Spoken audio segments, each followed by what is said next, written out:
Good morning. Good morning.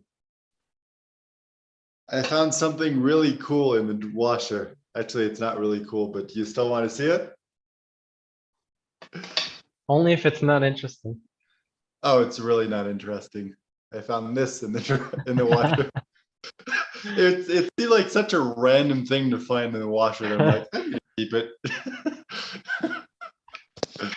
That's probably the key to the next portal in the universe.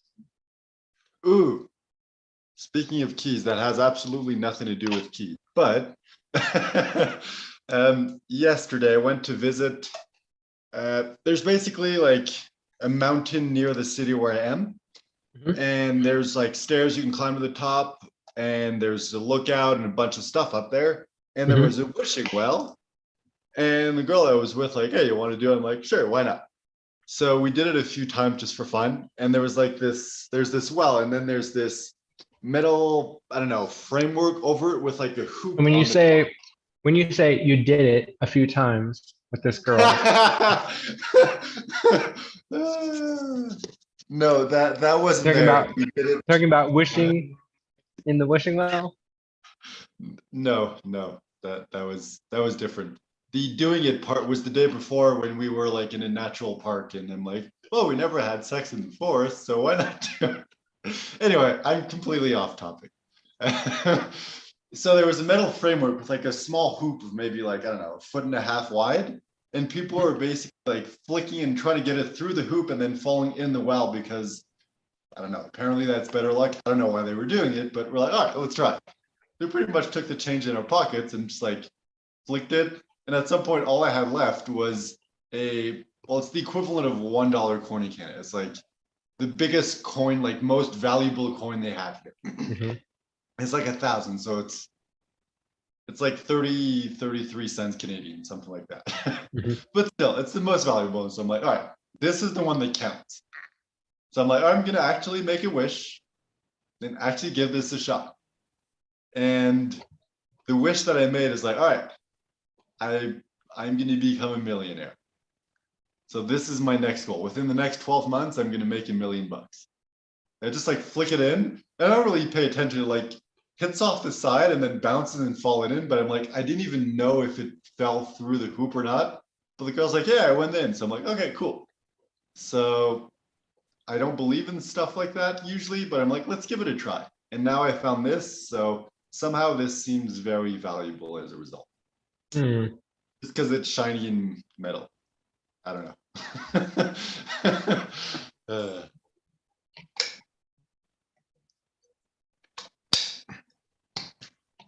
That's really interesting. Oh, also, it's kind of funny because yesterday I came back, and at night after she left, I was checking my email because I haven't checked them in a couple of days. And I'm like, oh, I made another sale. It's like I wished to make $1 million in the next 12 months. It's like, check emails. Oh, I made a sale. It's $4.90, but it's a start. Nice. So you only have to do that 250,000 more times. Exactly. But it's cool to finally start getting sales.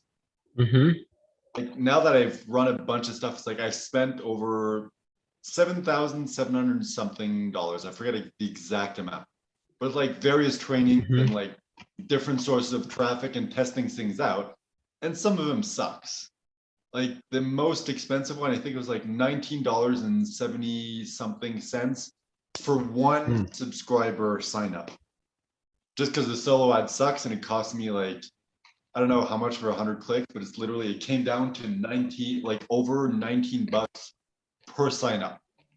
Of course, other ones were So like, what is a solo ad again? It just runs once? it means promoting your offer to someone's list.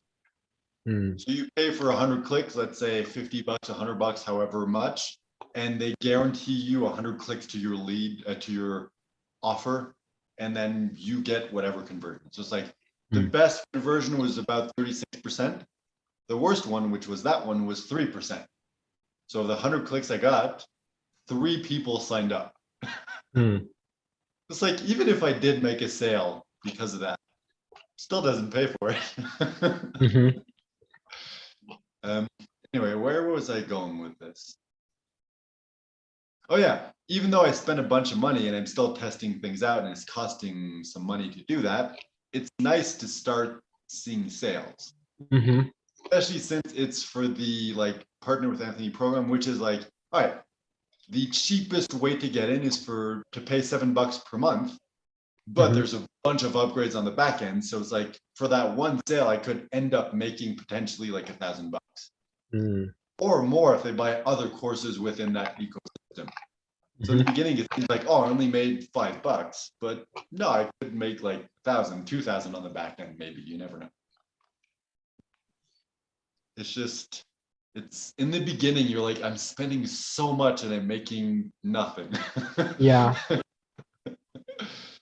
Now it feels like there's something to refine. There's something to like make Exactly. it more efficient. So, So anyways, when you're when you're split testing things, what is it that you're testing? Are you switching up copy or the way the funnel is presented, or like what sort of things?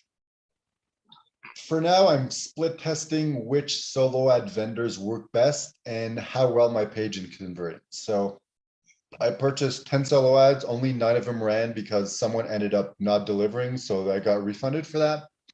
So I got 900 clicks to my page. And I see Mhm. like I tested a bunch of different price points from like 43 cents per click all the way to I think 82 cents per click, just to see which ones converted best. And ironically, the 3 best converters were 3 of the 4 cheapest ones. And the other Mm, cheap one was the one that got me like 3 clicks. But the one that was like 82 cents instead of 43, so almost double the price, didn't even convert as well. So it just goes to show this, like, it's not because you're paying more that it's necessarily better. mm, I mean, in the beginning, I'm probably wasting a bunch of money, but I want to figure out like, all right, how well do solo ads work? What type of offers work well? What are the questions I need to ask to figure that out? And I'm just kind of like playing the field. I'm probably doing it in a stupid way. I could be more productive and strategic about it, mm, especially since I tracked the conversion. So I know exactly how many clicks I got per solo ad and how many converted and actually signed up. mhm, However, because I'm like, I don't want to create a different list for every single solo ad because mhm, that's like a nightmare. So I just all funnel everything into the same one. So I got 2 sales, but I don't know where they came from mm, because they all ended up in the same place.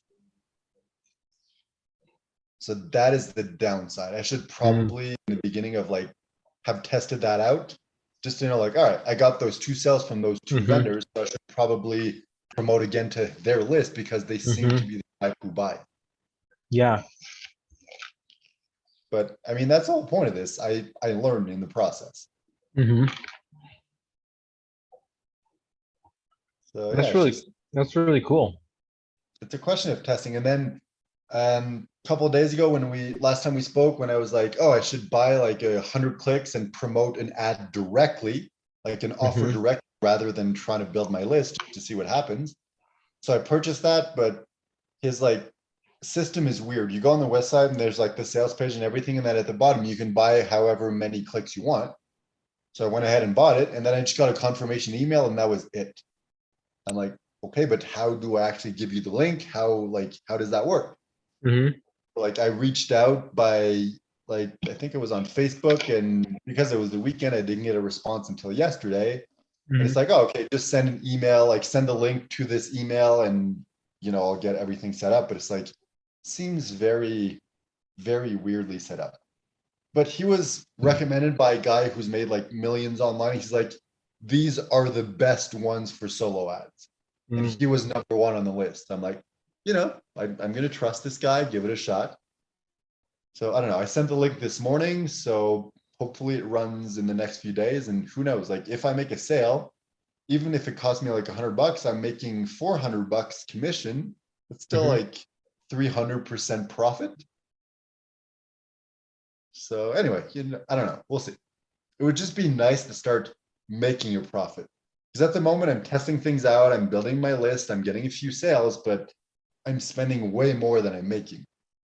It would be Mm, nice just once to be able to make more than I'm spending. yeah.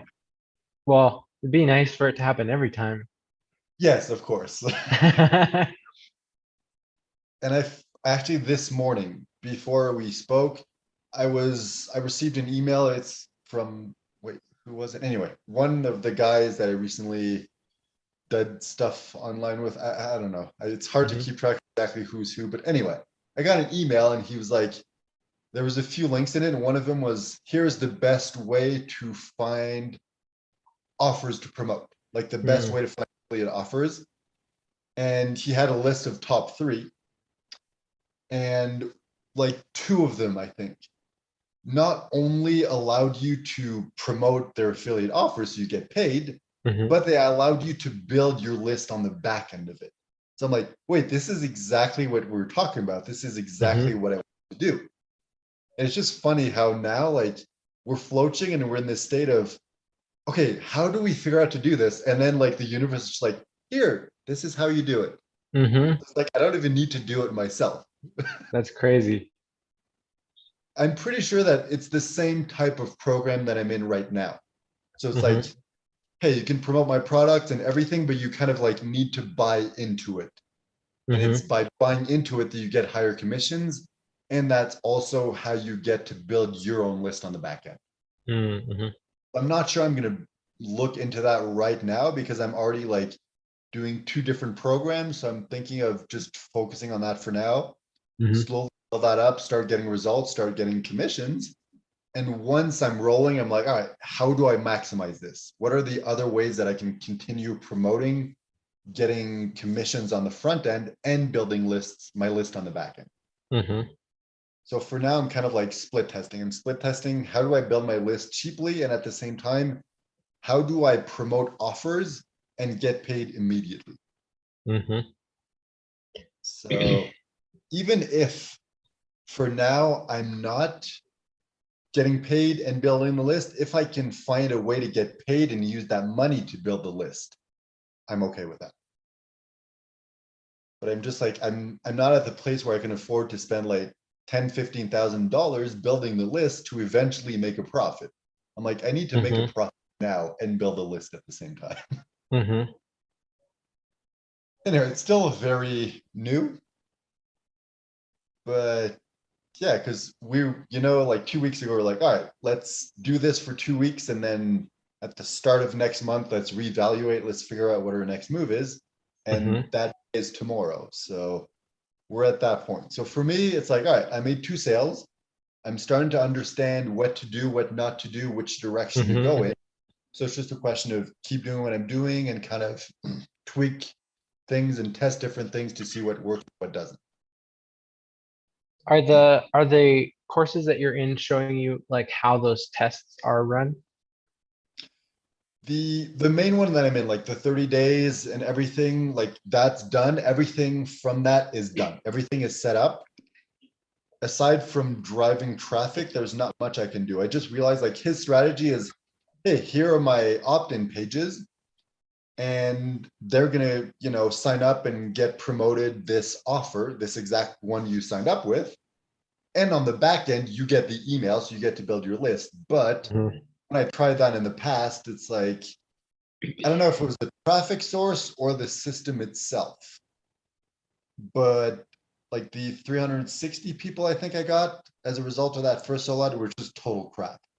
No one was opening anything, no one was clicking, no one was interacting, so they're basically dead. Like I have that list, but I'm not doing anything with it because I've sent 8 emails so far, haven't gotten anything from that. So it's like, I mm, don't know if it's the solo ad that I bought through their platform that just sucked, or if it's just the system of, hey, sign up to get this free information, and on the back end you build a list, but no one wants to sign up to your list, so they have no interest in it. mhm, My guess is that's kind of the problem. Because the other ones so far, like I don't have that many people. I'm up to 219 people, I think, on the other list that I've been building, like the one where it's I promote like you're signing up to get offers to your inbox. It's not super great, but I've had open rates of like 11%, click rates of like 2-3%. So it's a good start. It's a good place to, work from. And I've gotten a few sales from that. It's like there's definitely a system that can be perfected, but it's starting to work slowly. So yeah, I feel like I'm on the right track. I just need to keep working at it, keep perfecting it, testing a bunch of different things. And at the same time, I'm doing that other guy, the course that I bought through your affiliate link. Oh, by the way, did you check to see if you got the commission for that? I haven't checked again. The day that you did it, I didn't see anything come through. Let me take a look. So anyway, I'm slowly starting to go through that course, and I'm hoping, because the whole point of that is, hey, we're going to teach you how to pick the right affiliate offers and how to promote them using the free credits that you get on different platforms. So the goal with that is start making money without spending any money. So if I can make that work and start generating money from that, that's really going to be my focus. And once I build that up a bit, then I can focus on building the list on the back end. That's kind of the plan for me at the moment.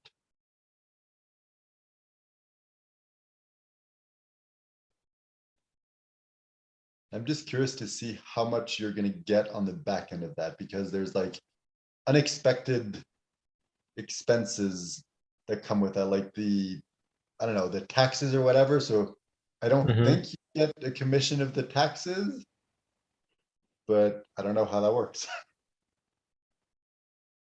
And it was so funny because when I saw the tax, I'm like, oh crap, maybe if I go in like incognito mode, it's not going to charge me the taxes. So I try, and it's trying to charge me like, because the first one was $150 more. And I'm like, oh, okay, incognito, it's like up to 170. I'm like, okay, maybe if I use like a VPN to show that I'm in Canada rather than Colombia, which is where I normally buy it from anyway. And then like the price went up to like £200, and I'm like, why? Why is it showing pounds when I say I'm in Canada? So I'm like, all right, let's go to the US. I went to the US. I'm like, yes, it's zero. I fill in my info, but because I'm from Canada, it charges me automatically in Canada anyway. But it's just weird, like all the different price points. It's like, it's 150. No, it's 170. No, it's £200. No, it's zero. Oh no, it's actually 150.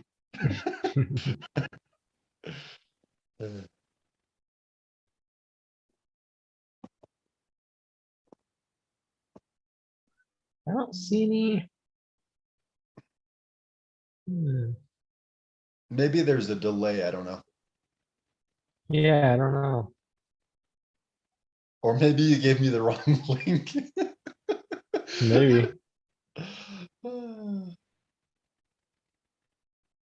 I mean, for me, it doesn't really change much. It's just, well, for you, it's free money, Yeah.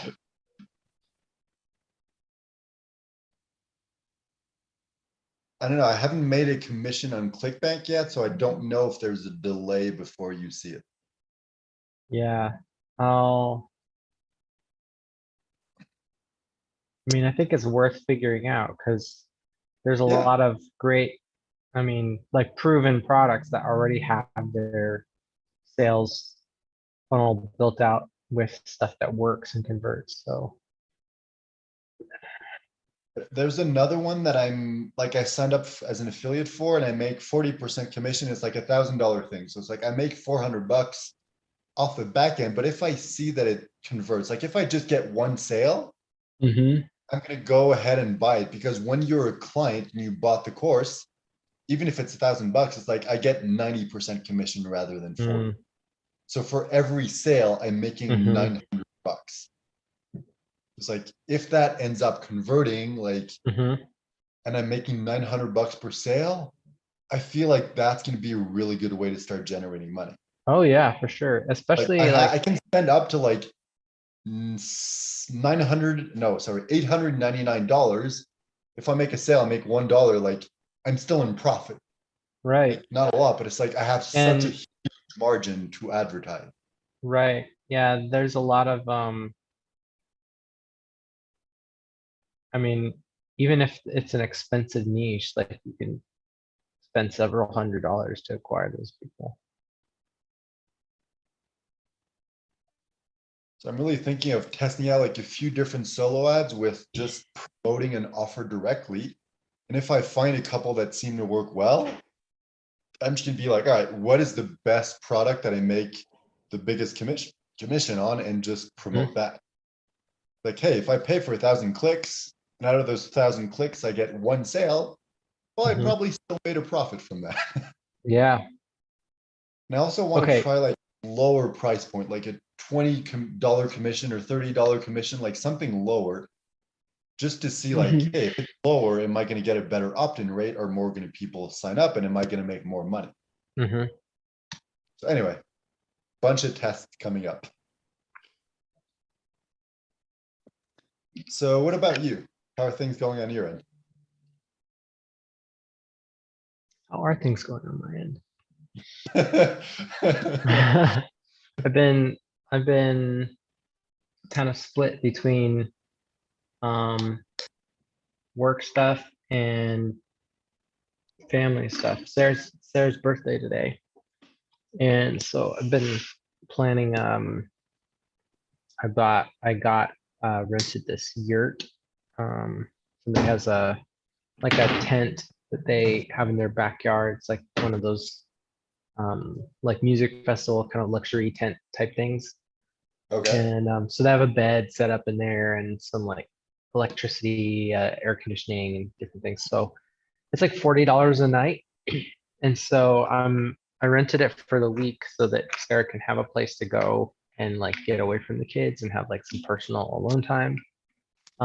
One of her like the way that she gets fulfilled is like by having quality time, and she really has no time by herself.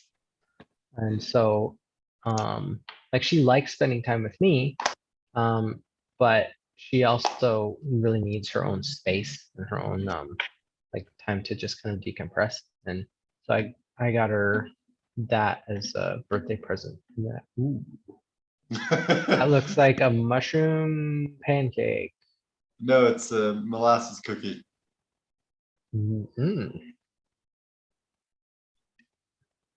So anyway, sounds like a cool birthday.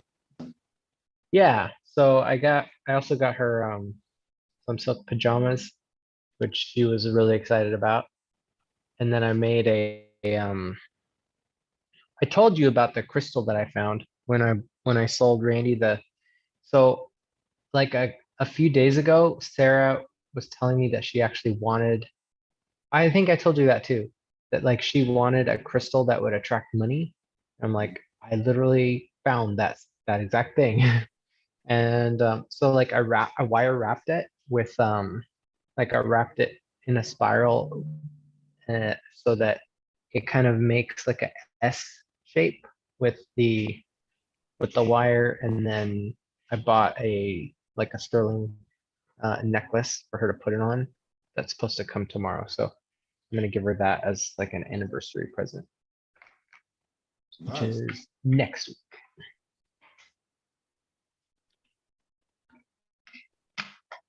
Speaking of which, I should probably check my email and see if it's delivered yet. It's supposed to come tomorrow, I think, but you know.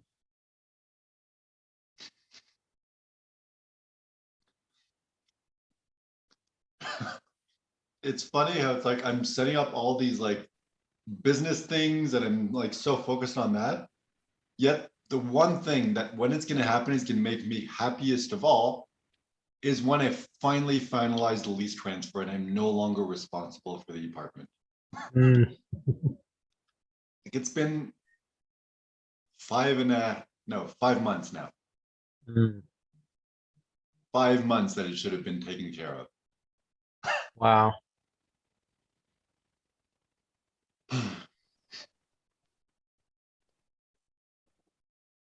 The thing is, like, the guy's like being nice about it and everything, but it's like he could decide to bail and I'd be responsible for everything. Oh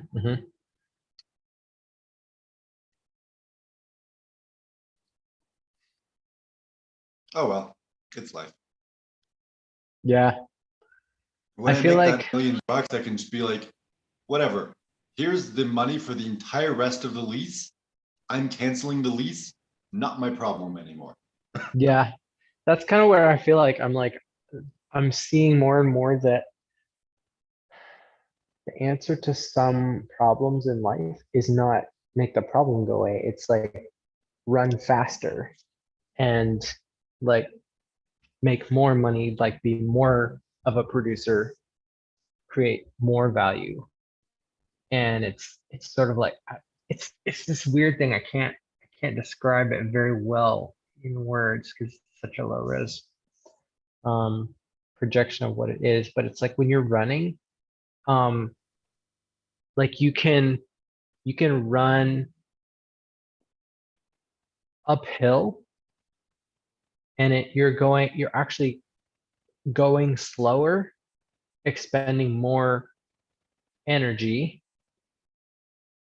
And then when you're running downhill, you actually go faster and you spend less energy. And it's this weird thing of like I think we're in the mode of like we think that uh being productive or doing the right things that create the results that we're wanting, like learning what those things are. It's like it feels really hard because we don't know exactly what to do, but we're in that like uphill incline. But it's sort of like once more things kind of start to fall into place and we see like, oh, that's the pattern. You just repeat that pattern. This is the thing that's like, this is my engine for creating stuff. And you just put that into practice. It's going to actually be less work to be more productive and create more money. But it's just really funny that I've been paying a lot of attention to that it's actually easier to be successful than it is to be struggling. Yeah, like two things came up when you were talking. The running analogy reminded me of like money isn't going to solve your problems, except it is. So it's like Mm, you need to be running to be able to make money and to move forward and to live the life you want. hmm And there's going to be people who are going to try to stop you and be in your way and like ask you for like time and energy and money. And you can hmm just be like, all right, my goal is running. I want to get there as quickly as possible. Let's just run. When I see someone's like, here's a bunch of money, they just like go after the money, forget about you, and you just like run past. hmm It's like money doesn't make you happy, but it can make your life so much easier. Yeah. And that's what I want. I really want my life to be easy. hmm And it's like the other thing that came up was what you were saying of like, it's harder to not be successful than it is to be successful. And it's like, as I'm doing all this work, I'm not successful yet, but I'm seeing the system. And it's like, it's just a question of figuring out exactly the right offer and the right person. It's like once I figure those things out, it's like connect, bang, crap ton of. hmm Yeah. And that's the beauty of this. Like in the past, we're like, oh, let's build a business, let's find clients, let's coach them, let's do this, let's build a website. It's like, yeah, okay, that can generate a lot of money in the long run, but affiliate marketing is so easy because it's like, hey, you make this amount per commission. If you find a client for half the amount, you double your money instantly. It's like hmm it's just a question of finding the right offer, finding the right traffic source, and then it's just copy and paste, copy and paste, copy and paste until it stops working. And at the same time, you test other ones. So by the time that one stops working, you probably have a couple other ones that are working. hmm And it's just like I feel like within like a couple days, I could go from like I'm spending money and not making money to oh, I just made like $5,000. It's like if I find the right offer at the right time and promote it at the right place, like it could yield that amount of like result. Like there's some that's like, hey, if I make $1,000 per sale, I make 5 sales, I just made $5,000. It's just, it blows my mind how easy it can be. Mhm.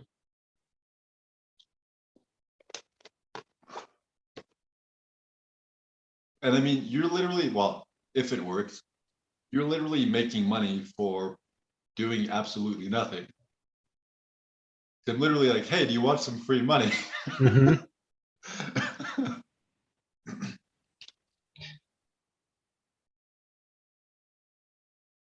All right, so how could we set this up so that we can How, create more of this? how about we make a deal right now?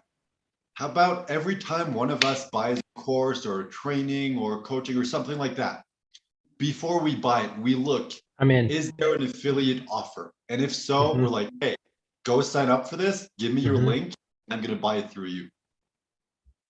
Because that's literally free money. Mhm. I'm totally down for that.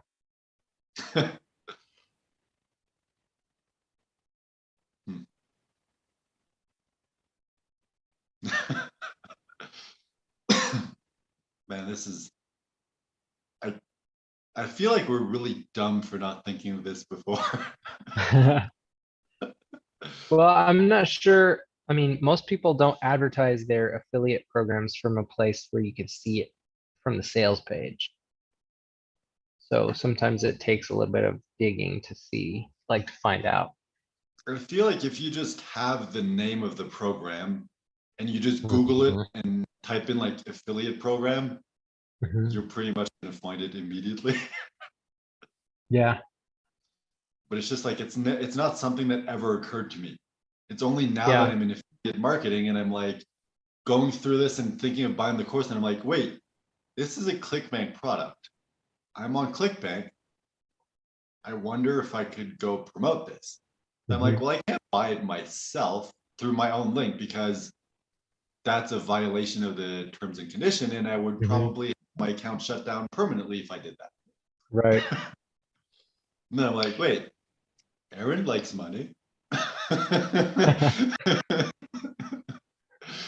Uh, I wonder if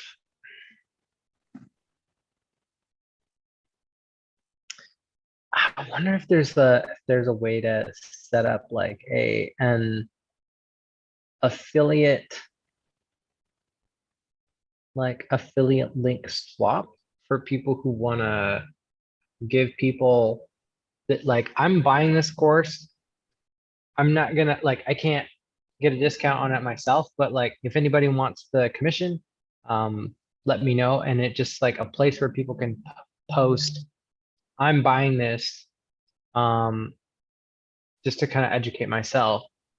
And then the goal is like to find people who already are affiliates, already have a sense of sort of like bettering the community, benefiting others as they go.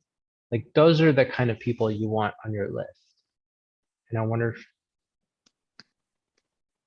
the you could question is build like, something like that people, where it's valuable enough for them to hang out and be on in there.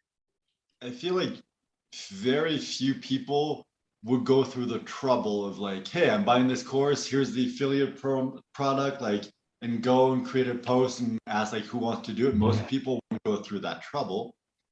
So in order to get people to do that, there would have to be something that's in it for them.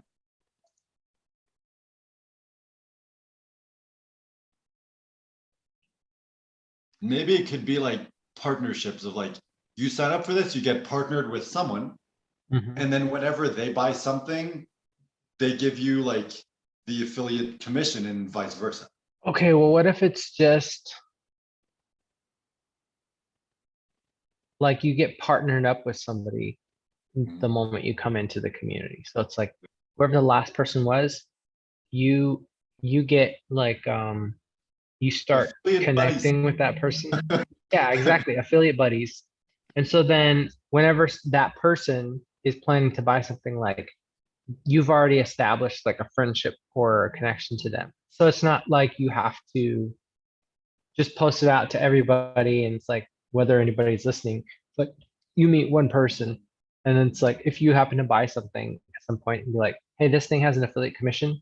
Um, I'm giving you like an 8 hour notice. If you want to go set up a thing for sign up for this thing, I'm gonna buy it tomorrow. And like if you just set up a system like that where I mean you're not really doing anything other than telling people do this step, introduce yourself to the last person who came in. Um, next time you buy something that has an affiliate program, message that person, give them an 8 hour, give them a 24 hour notice or whatever. And then the person that comes in after you is going to do the same thing to you. So it's like, if you build friendships in here, you'll have more people who might be willing to give you an affiliate deal just because they know you.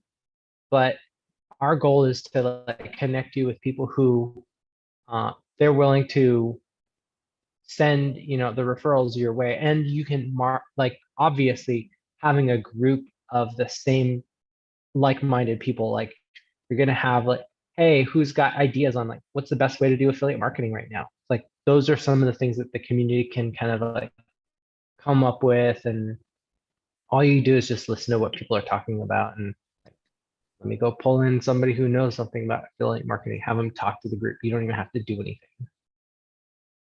It just seems like it would be a cool way to try and um, oh yeah.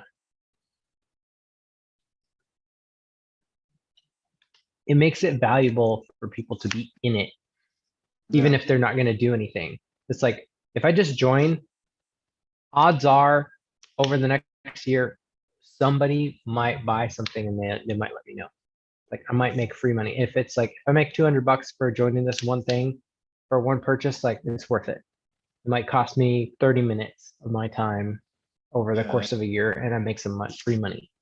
I feel like the best strategy for this would be to have kind of a questionnaire and Hmm. pair up people depending on their response. So it's like, how much do you spend on courses and Mm, training a month? right. And then it's like, what type of trainings and courses do you buy? And then maybe Hmm. match up who have similar interests. So it's like they Hmm. have something to talk about.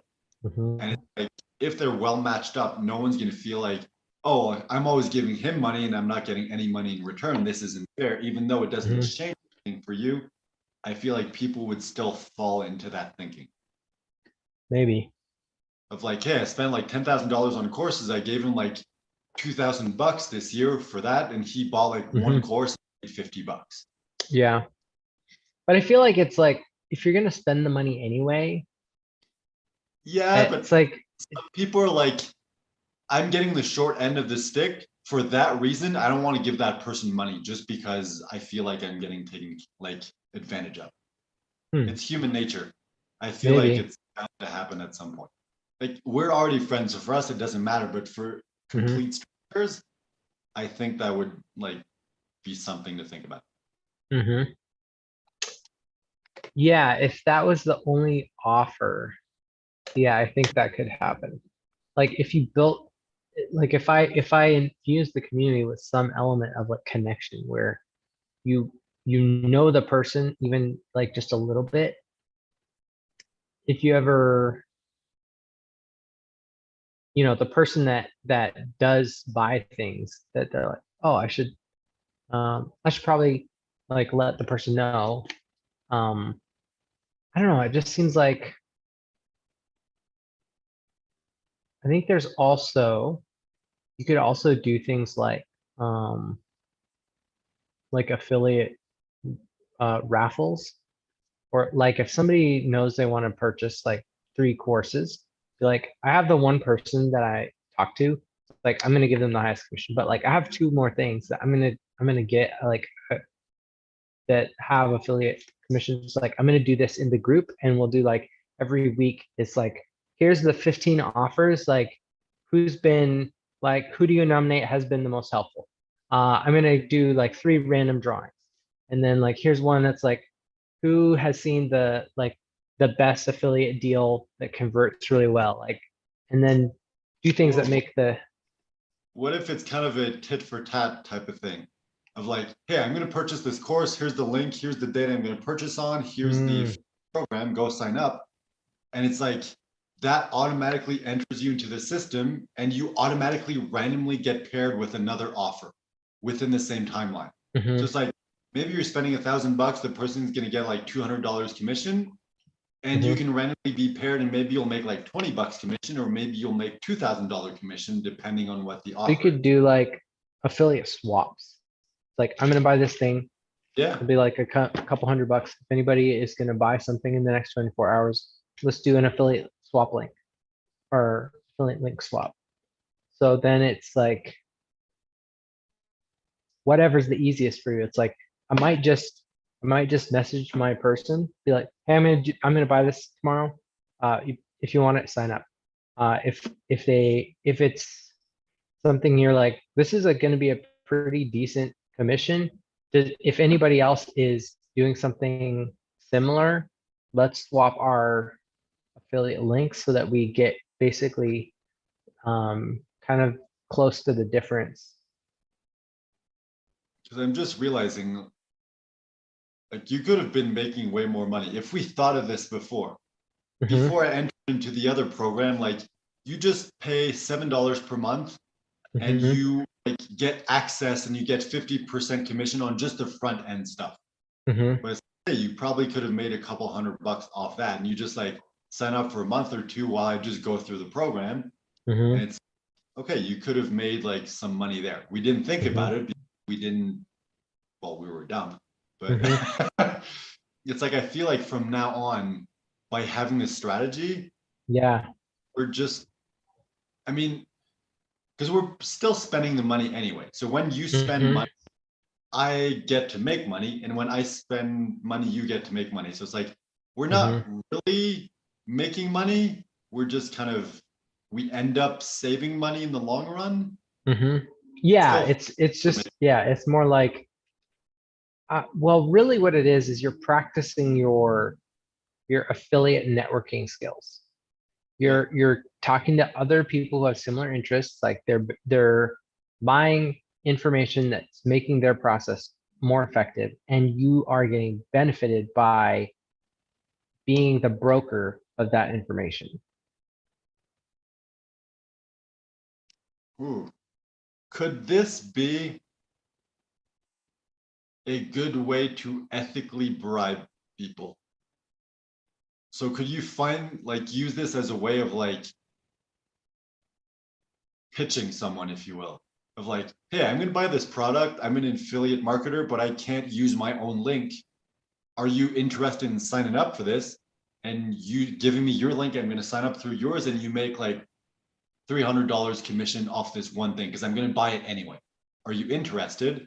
And I feel like that opens the door for like, hey, did you enjoy making free money? If you want, like, this is my business, this is what I do. I want to show you how. Dude. Oh, is this how we literally pay people to teach them? Remember a concept from like a year and a half ago? Yeah, I think so. I think so.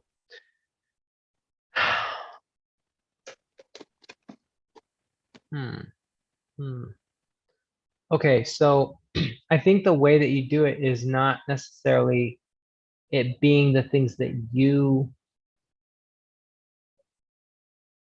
are buying, but if you create something that has like a high affiliate commission, so like if you create a course that's like, here's how to build out like a newsletter referral system that, you know, it's like, this is what I do, literally what I do in my business. If you want to learn how to set that up for your thing, like with your funnels, that like, this is the high level strategy. It's like $300. It's like a 90% commission if you get somebody, like if you sign somebody else up.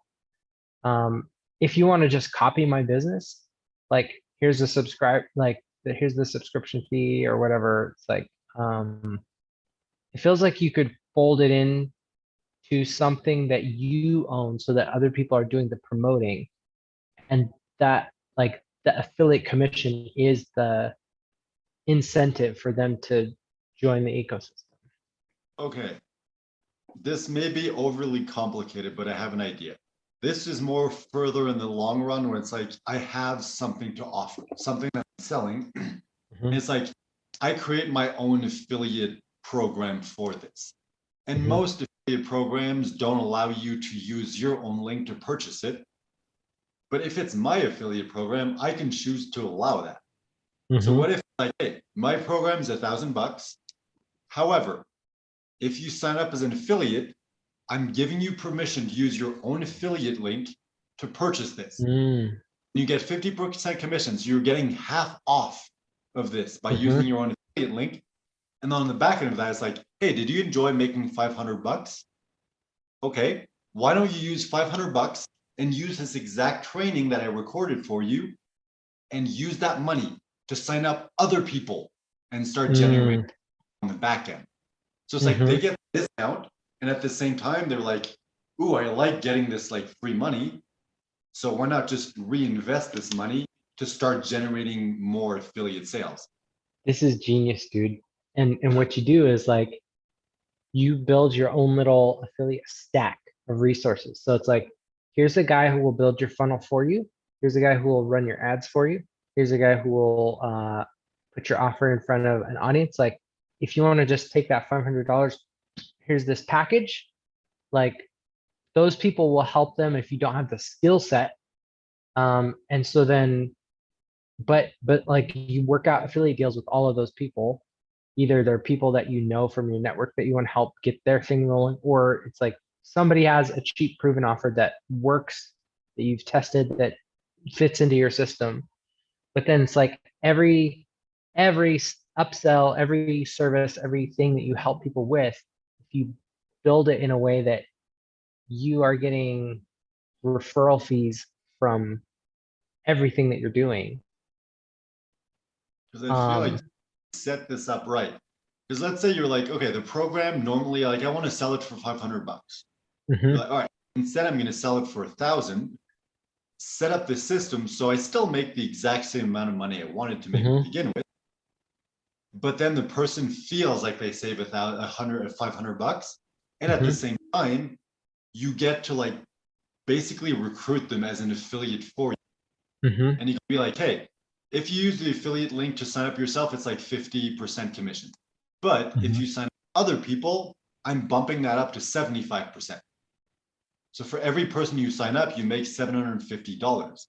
mhm, If I show them how to go out and find people, then they start mhm. generating money, and I make 25% Yeah. on back end for every sale that I don't need to do myself. Mhm, And at the time, they're building my client list. mhm. I like this idea a lot. And I think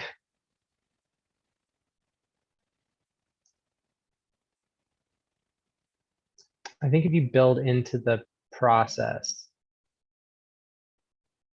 like what I see a lot of people do is like the marketing that they're figuring out, like the more effective it becomes, like you share that with your army of marketers because it makes their sales more effective.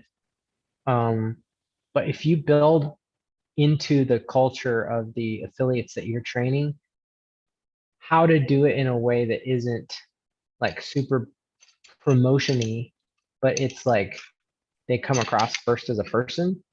Like if you build that little piece of the relationship building into the funnel, so to speak, it'll feel a lot more personable than a lot of affiliate offers who I think Felix calls it peacocking, but they just like they'll kind of like mass spam the offers that they do like on their page or in groups and be like, here's this great thing. It's like you can get such and such amount off. And it's like, well, nobody knows you and you haven't bothered to tell us like how it's relevant other than you just posting the offer. Like we're assuming you get something out of it or it's your thing. So we just like ignore it. But if you teach people how to uh, do like the bare minimum, like the 1% that nobody else is bothering to do, just so you stand out just a little bit from the crowd of like, you know, what if before you post your offer, you posted one question that people really connect to? You know, it's like people see you as that guy who posted the funny thing or whatever. And then you're like, hey, I found this really valuable thing. I signed up for it. If anybody else is interested, this is what it's about. This is why I found it valuable. Like if you find a formula that lets people get past people's like mental security system, I think it'll be if you can help people feel like be more effective at promoting your thing without it feeling like they're just promoting it to make the money from it. Yeah, I feel like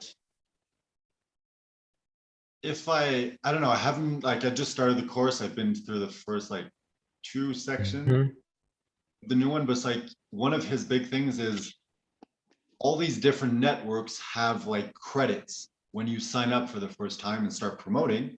So you're basically getting like $350 worth of free advertising. So I'm teaching you how to find the products to promote and how to use those platforms to promote those products. So you start generating money and it's not costing you anything up front. So if I use the strategy we were talking about before, plus, hey, go to these different networks, sign up, advertise in this way, it's like you make 75% commission and you got the $500 that you saved on the program that you can invest in that, plus all that extra amount of free advertising. So it's like you have almost like $1,000 to advertise for free. And I'm showing you exactly how to do it. So you can start making commissions now. And then once you start making commissions, then you just take that money and advertise and keep the cycle going. So it's like, it's more a further down the line strategy because I need to figure out exactly how to do it myself. It's like once I'm at that point, this is just another way of generating money from the exact same thing that I'm already doing. So it's like if we stack everything we've discussed in the last few weeks together, of like, hey, I'm making commissions up front, building my list on the back end, making commissions on the back end from affiliate offers, making a crap ton more money from getting people to sign up to my offer, which is copying my exact business. And on the back end of that, we both get paid when they promote my affiliate program. Like I'm getting paid like 6 times for the same thing. And it's like, that's going to take a while to get there. But once I'm able to get to that point, like generating income like 5-6 times from the exact same business, that is insane. It's like if I manage to set all that up, it's like instead of making $1 per subscriber per month, I'm going to be making like $500 per subscriber per month.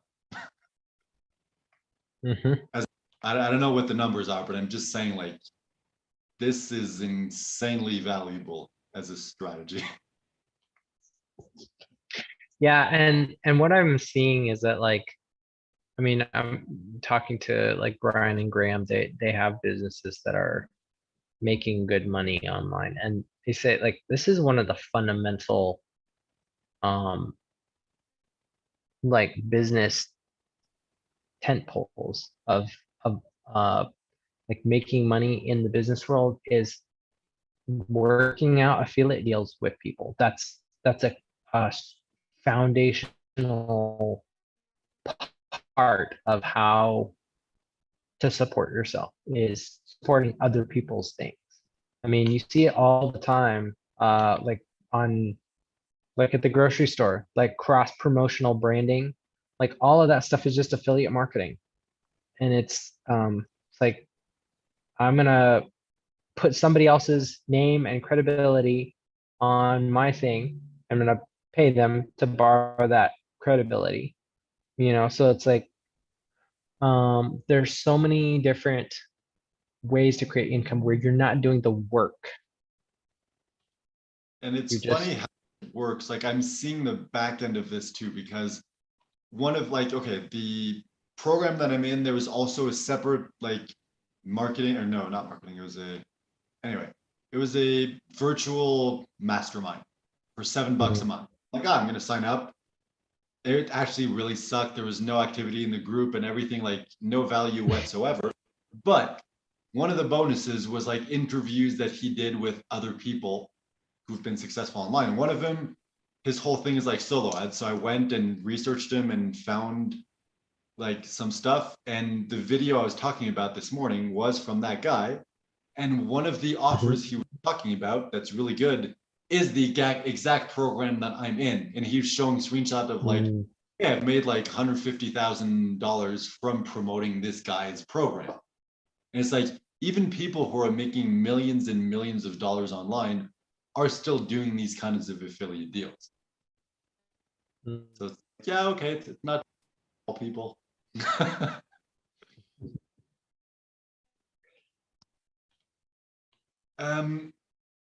I need to go switch my laundry from the washer to the dryer. I can either take a quick break, go run up for 5 minutes and come back down, or I can try to, but it might cut out during the elevator and you're gonna have to talk by yourself for 5 minutes. Yeah, go ahead and run through it. All right, I'll be back. All right. Here's a cookie in the meantime.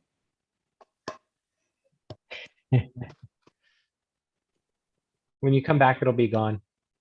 That would be really impressive. All right, see you soon. Have fun. See ya.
Emily wants to know what's happening.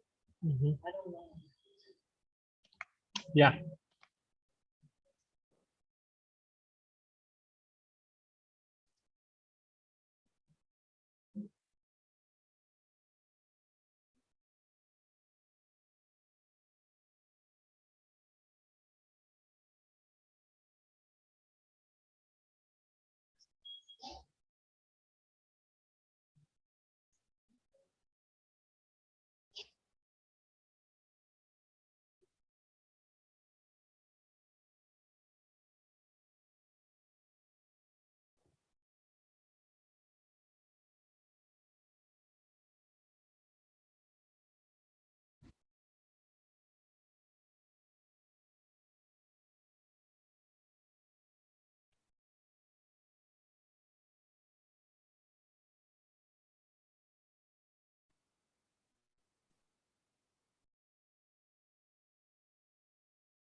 Hey, what happened to my cookies? I ate it. And then what's even more amazing is I made it come back. Oh, so those are like pooped out cookies? That's why they're brown. Now I get it.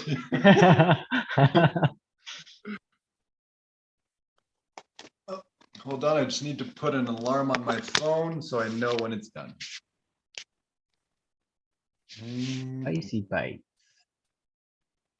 So what did you talk about while I was gone?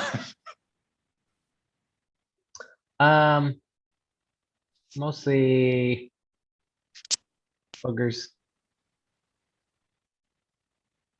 Nice. Wait, you spoke about hookers or with hookers? Neither. That's Talked about disappointing. boogers.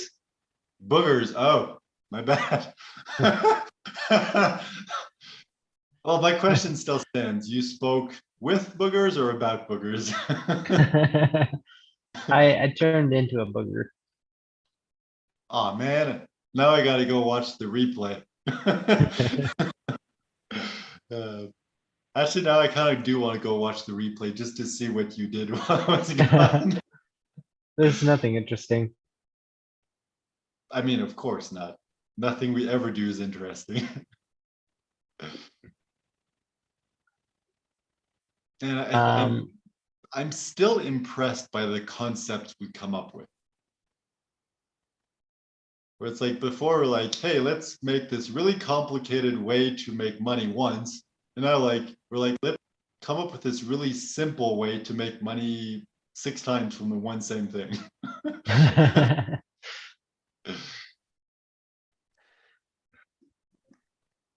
Man, I really love this though. Like, I think this is the kind of thinking that we need to be in.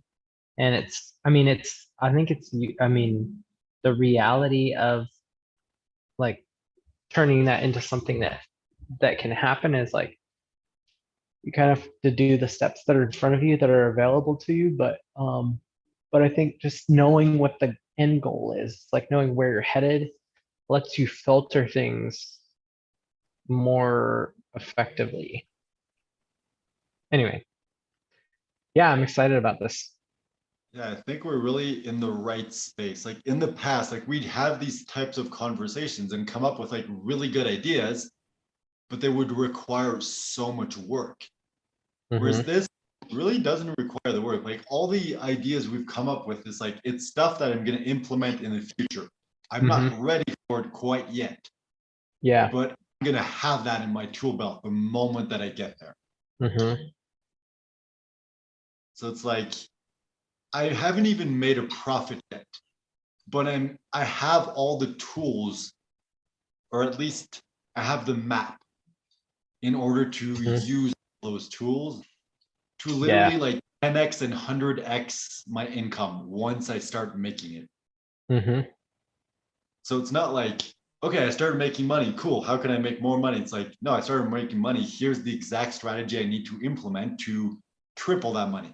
And then here's the other strategy I need to implement to mhm, triple that, and so on and so forth. And it's like, it's funny, like we've developed a strategy to literally make millions almost on autopilot, even though we haven't even, well, I haven't even made a dime yet. I mean, I have just not mhm. profit.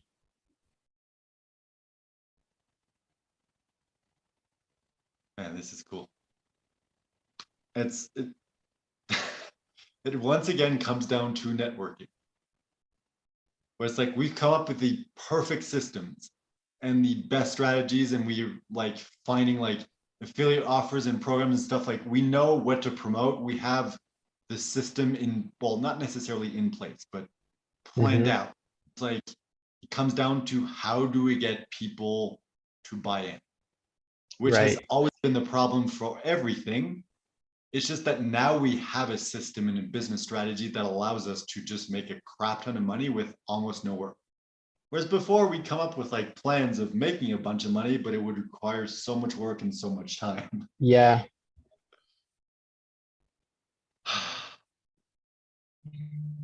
Man, I'm really glad, last year, or was it the year before? Anyway, when I was like, all right, I'm going to make $100,000 this year. I'm really glad I didn't do that, because if I did, I would have set up my business and everything. It's like, we wouldn't be here talking about this right now. Yeah. So have you heard of Mint CRO, Nope. conversion rate optimization? So there's these girls who do they have a few products that are basically to show you how to do systematic ad testing. That basically you spend like $25 per test to kind of roll into, like, every time you do a test, you learn something about how to target your market and get conversions better. And they move people from being like spending hundreds of dollars to acquire clients to like a few dollars, or like their conversions will go up to like 60%, different things like that. I know they have like a low ticket offer. Let's see, 24-hour ad domination. Let me look at this. 90% off now. 3 secrets to learning exactly what your audience wants. So you can build a massively profitable sales funnel from $18 per lead to 35 cents per lead, from 0 conversions to 55% landing page conversion rate, $4,000 monthly revenue to $13,000 monthly revenue. So obviously, results are kind of like cherry picked from best of the best, students, but it's, and I've always known, like, when I get to this stage where I want to really advertise, whether it's organic or paid, like I want to do a lot of testing. And this is kind of what I'm wanting to find, is somebody who has like some sort of system or framework that helps you understand, how do I test? Like, what are the important things to test, so that you're narrowing like big swaths of data and information that you could be testing, as opposed to like little tiny, you know, little tiny like chipping away at the big iceberg. It's like you want to like get the big major things out of the way, and then just keep slowly refining and refining. So this is, I don't know whether it's going to be this thing or something else, but if it's useful for you, I can send it to you, but I'm probably going to look into like a couple of these products, just because I'm starting to get to where I want to do some organic ad testing. Well, if you do, let me know if they have an affiliate program. Yeah. I'm sure they will. The beauty of this, like, if they do, cool, I can make money. But even better than that, if they do and you buy it, you can tell me, hey, is this worth promoting to my list? And if you say yes, I can just promote it to my list and make even more affiliate commission. Yeah, there we go.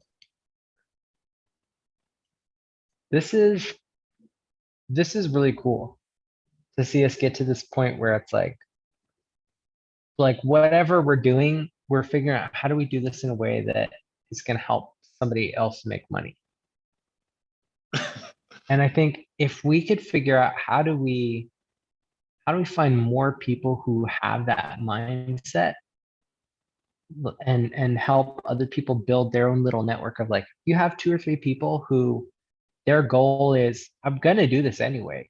Like I'm building my business. I'm gonna like buy stuff. I'm gonna promote things. I'm gonna learn stuff.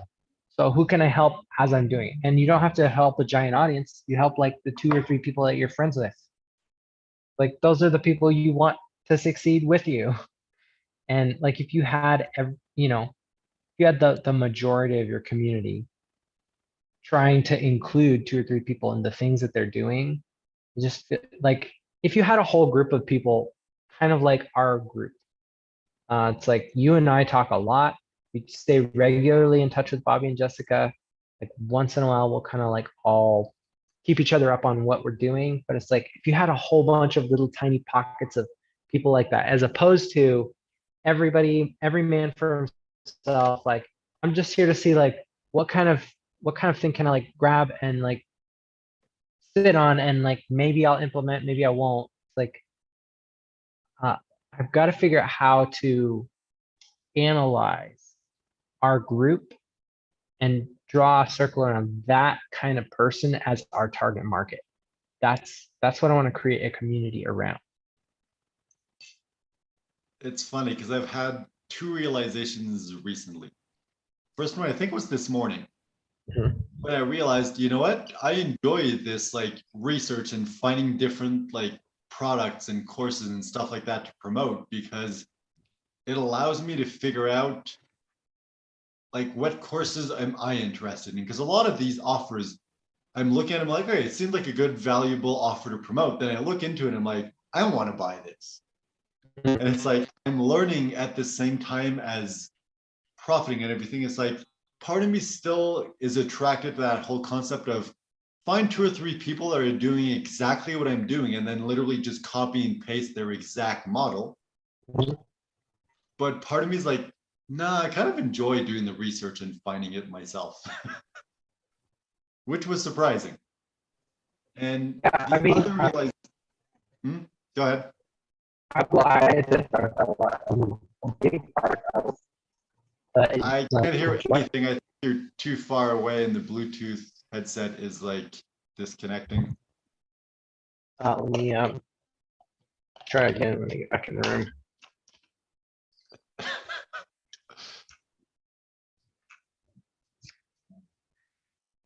Let's see. Is that better? All good.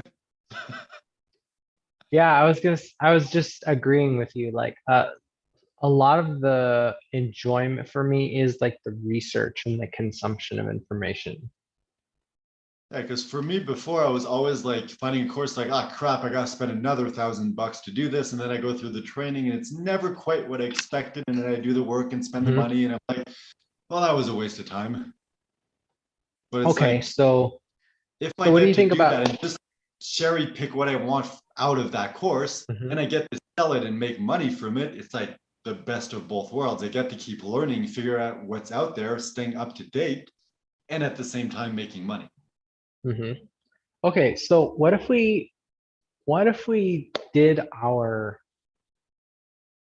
conversations still as floaching? It's like we're just talking about the stuff that we want to talk about, but in But the in the process of like, here's the stuff we're looking at right now, here's the stuff we're actually using ourselves or considering or researching, like just share that as we go, and then turn those things that we've looked at into affiliate referrals. It's like, okay, so I looked into this thing. What I found out is like for my business model, like 80% of this is pretty much useless for me. If you're into something similar, don't use it. But the one big takeaway that I did find really interesting, I think would work really well for, XYZ, like somebody, for Jessica, or like, if you do have an affiliate marketing business, this one little piece, if that's worth it to you, like this is why you might want to buy it. Just like kind of talking out like, oh, here's what I learned from the process. Here's what it is. Um, like as we grow our network and people that care about what we're doing and that are trusting us, like we'll be able to do like just share what we're seeing in a way that is not at all salesy, but it's like the people that it actually helps, well, we're saving them a lot of energy having to go dig into that. So if somebody's at the place where they're like, I really want to figure out like, how do I test my ads? Like, I just looked at stuff like that. And I've, out of the 4 products that like I looked at and the 2 that I bought, this is the one you should buy. These are the ones that are like, this is just junk information. And, it's like, I think, part of our podcast approach should be like, what can we create affiliate referrals for that is just a natural outflow of what we're actually doing. as opposed to like, I think so much of advertising feels super disconnected from what they're doing. It's like, yeah, I'm talking about this one thing. And now to our sponsor who just paid us to rep their brand, like, well, I don't really care because the only reason you're doing it is because they're paying. Whereas if we're just sharing the stuff that we're actually doing, that we have an opinion on, then it becomes relevant to the conversation as opposed to an interruption. I like that. So using affiliate marketing rather than advertising to generate revenue from our content. Mm-hmm. And I feel like it's going to come up naturally in the conversation instead of being like, hey, I bought this product and this is the good, this is the bad, the affiliate link is below. Mm-hmm. It's more like having a conversation of like, oh yeah, I'm trying this product. Like this is kind of like what I'm going through and the struggles and the valuable thing. It's like, oh yeah, by the way, you should probably put a link in the description. Then like after the live, we can go in and put the link. So it's not like we're planning to share this, because if we're planning to share it, I feel like it could still fall into that category of seeming kind of salesy. Mm-hmm.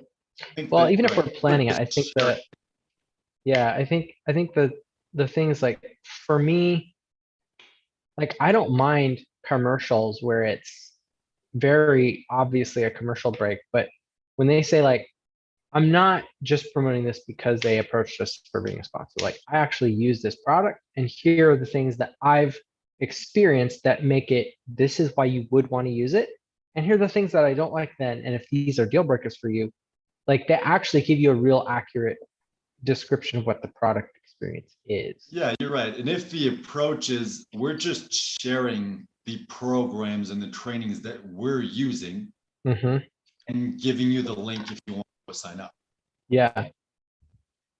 Because I think for me, and I've actually gotten feedback on this. It's like when you don't have a call to action, when it's not like, here, go here to go sign up for this thing, um when you just share your experience of like how you felt and what you thought in the process of using something, and it's just you sharing your experience, the call to action is implied. It's like if somebody's like, oh, well, I like what that person went through, I want the same experience, like then it's obvious, well, then what I need to do is I need to go sign up for that thing, and it's their idea. When you say, and click to go here, it's like you can leave the link for them to do that, but like without telling them to do it, then it becomes their idea, and it's like it's a lot more, they're selling themselves into it. Yeah, and you can still kind of say it without saying it of like, oh, we're going to Mhm. include the link in the description if you're Mhm. interested in checking it out. Instead Yeah, of, and hey, go even, click the link below to sign up. It's yeah, different.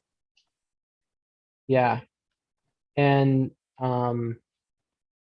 especially like if people get to where they're watching, they're like asking, oh, how do I sign up for this? And be like, oh, well, we'll leave a link for you. Like we'll make sure and send you a place where you can see it.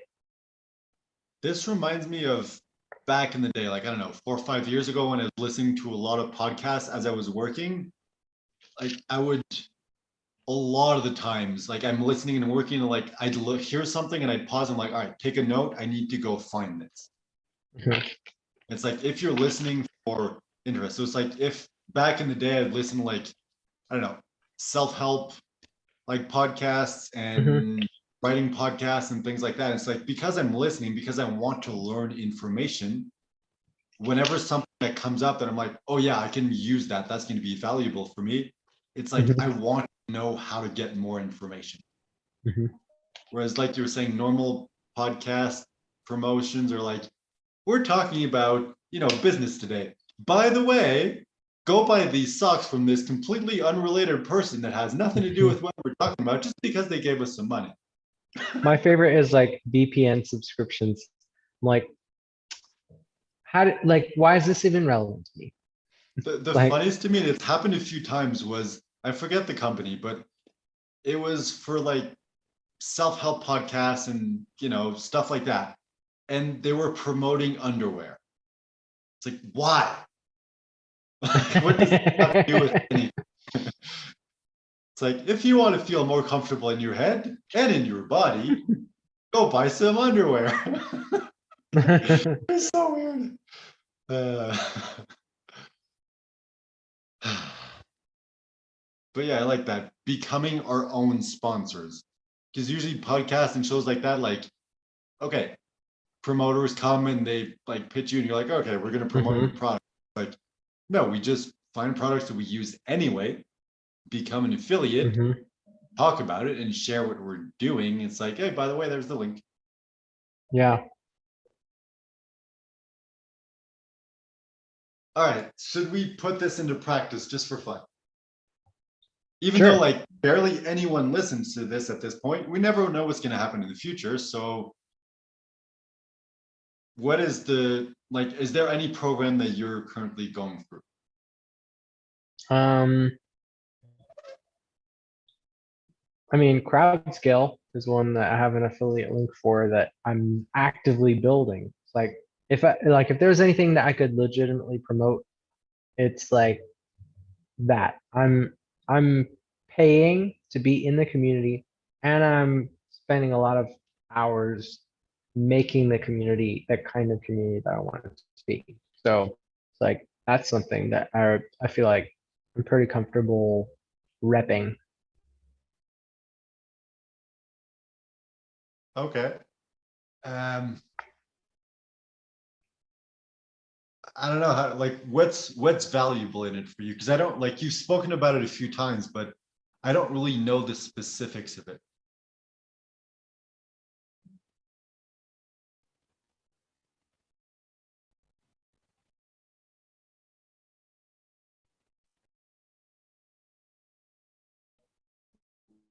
Are you frozen or just thinking?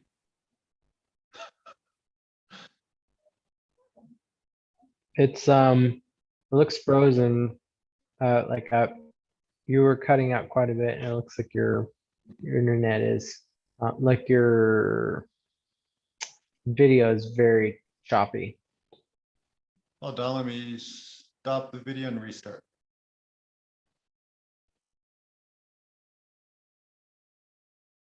Is it worse or way worse? It's like incrementally better.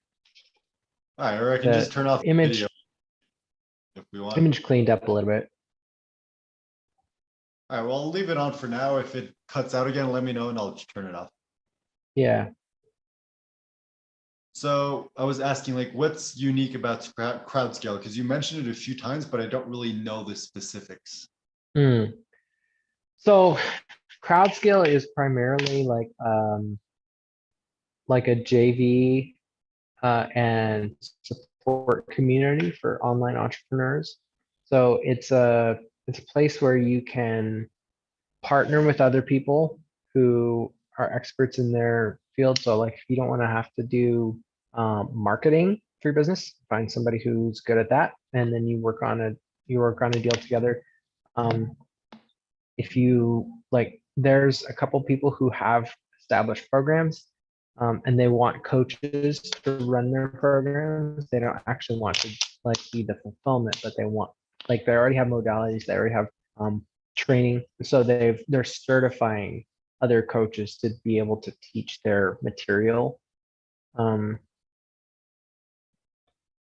so that's the promise of CrowdScale is being able to be with other people who are in alignment with you, who are working on similar things, but they have something that makes your business better, where you can provide something that helps them. And so you can find people to partner with that really allow you to level up and do less of the things that you don't really want to do so that you can focus on the area that you're really good at. So it's more of like partnerships or Mhm. deals. You're not really going to there to find someone to hire to do something for you. Yeah, not really. Most of the stuff that I'm aware of, people are actively building like partnerships or like agency experiments, doing stuff together. There isn't a lot of like direct like, oh, I'm paying you like to hire you to do this service or something. A lot of people are working on creating joint ventures and projects that will help level up both people's businesses. So it's a great place to help people kind of build a little bit more momentum than they've been able to do as a solopreneur. And then it's, what I'm trying to build is like the support community aspect of it so that people feel like they can say, okay, here's what I don't have in my business. How do I solve this? And creating an engine where people can say, this is what I'm going through.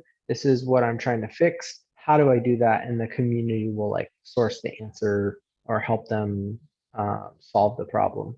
Right now, we have a lot of beginners in the community. We have like 40 some people. And there's a lot of people who don't know how to talk about what they do. They've had clients, but they don't have consistent marketing.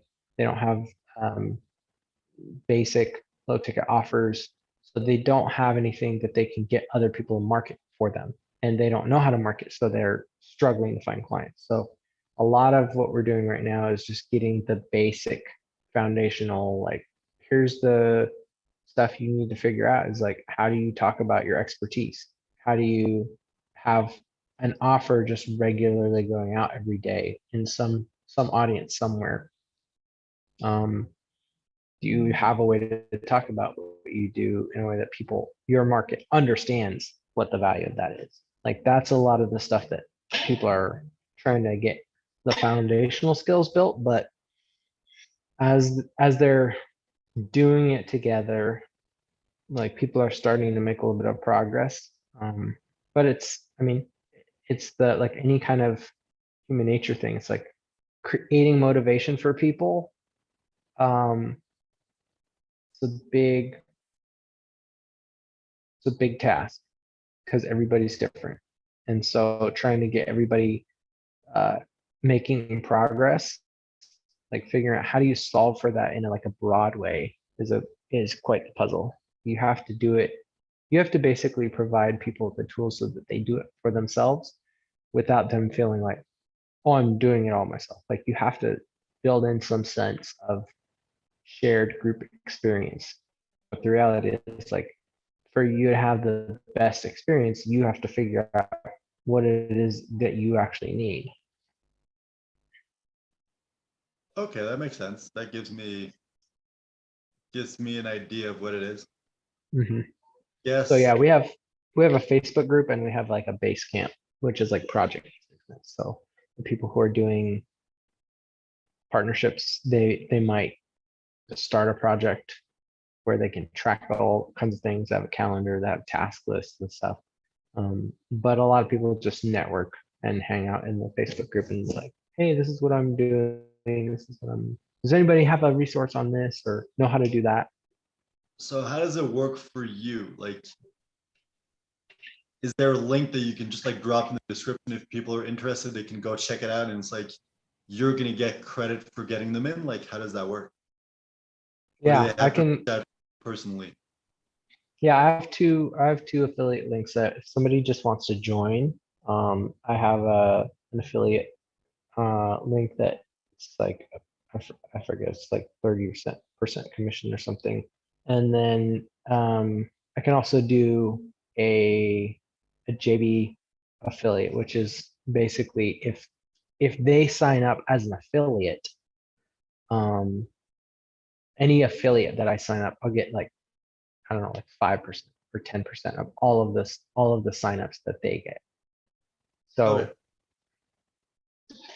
Okay. so there's like a couple different ways to promote it. So if you're talking to like a crowd of affiliate marketers, you can get like, 3 people, it'll be like 15% commission, but 15% off of a whole bunch of professional promoters will probably be more money than like you like getting 30% of whatever you're actually marketing.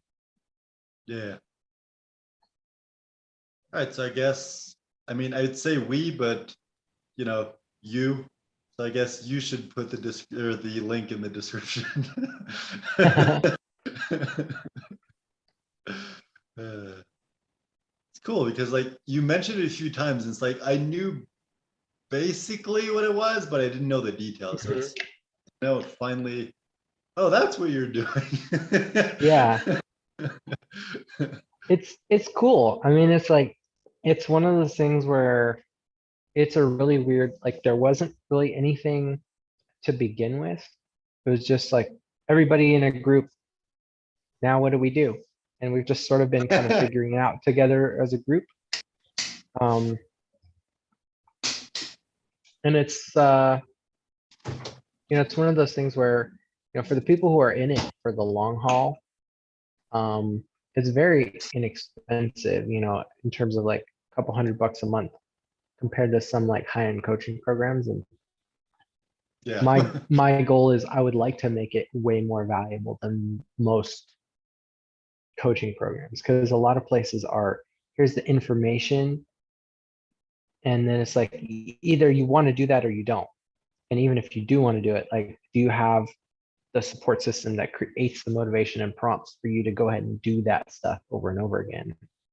Because there are programs that they're great at showing you the actual KPIs, like go send 100 messages a month, go do like, go do these tasks and that sort of thing. But like, you still have to figure out, like, how do you make it something that people want to do, they're excited to do. And for me, I want to figure out, it's like, what does this group need? And what kind of support, what kind of processes can we make to make things more valuable? And the details of that aren't as important as like the support structure that I'm building. I'm trying to figure out, how do I do this in an efficient way,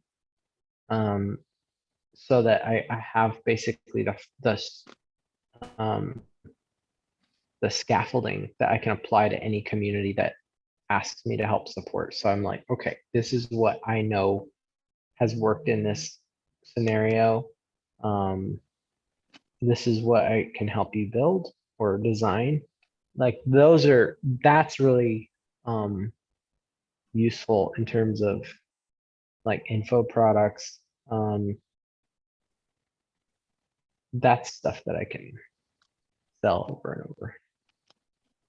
And then if people want to hire me to actually do their community, it's gonna be super expensive. I mean, that's why I'm helping Randy. It's like anything I build for Randy, I can reuse as so I'm okay, like, not making a ton of money at the beginning with my first clients, because as I build stuff, every asset that I create is gonna be something that I can give to people as a resource, and just filter more and more for the action takers, or for the people who are like excited to have the information and they have a team that can implement it.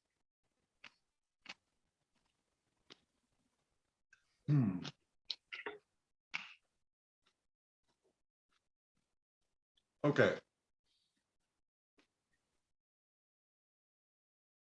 I'm wondering if we're being dumb. It's like, Probably. I mean, that's my favorite yeah, thing to do. definitely. No, yes. But because we're talking about just like, hey, these are the programs we're using, and we can just insert an affiliate link, and if ever anyone's interested, we make money, which is cool. But why not just automatically include the links to our respective things?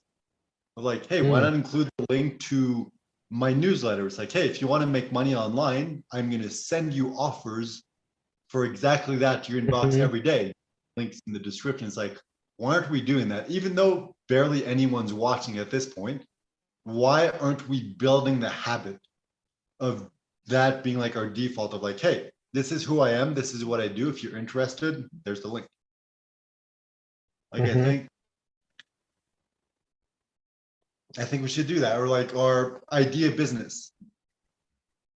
Like, hey, if you have a business, if you're a coach or whatever, it's like you want to simplify things and you want to get more clients more easily. We have our exact product or service that allows you to do that. And it's like, exactly what it is, because we came up with the idea on the show. Yeah. Like, why aren't we including those links in the description? That's a great question. Because we're probably thinking like, oh, well, barely anyone's watching, so there's no point.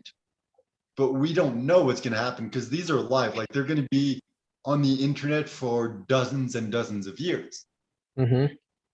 So it's like, all it takes is Yeah, one we have person down 10, the we line have, who sees a link and signs up, and we're like, oh, well, we just made a sale from like doing no work whatsoever. mhm. Yeah, we should totally do that. So,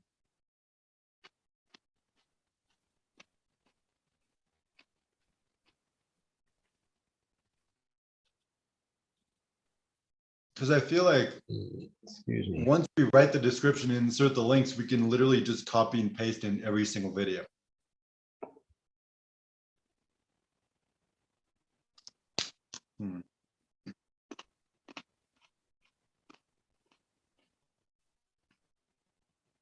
Something else was coming up before, but I forget what it was. Mhm. Yeah, so that's something.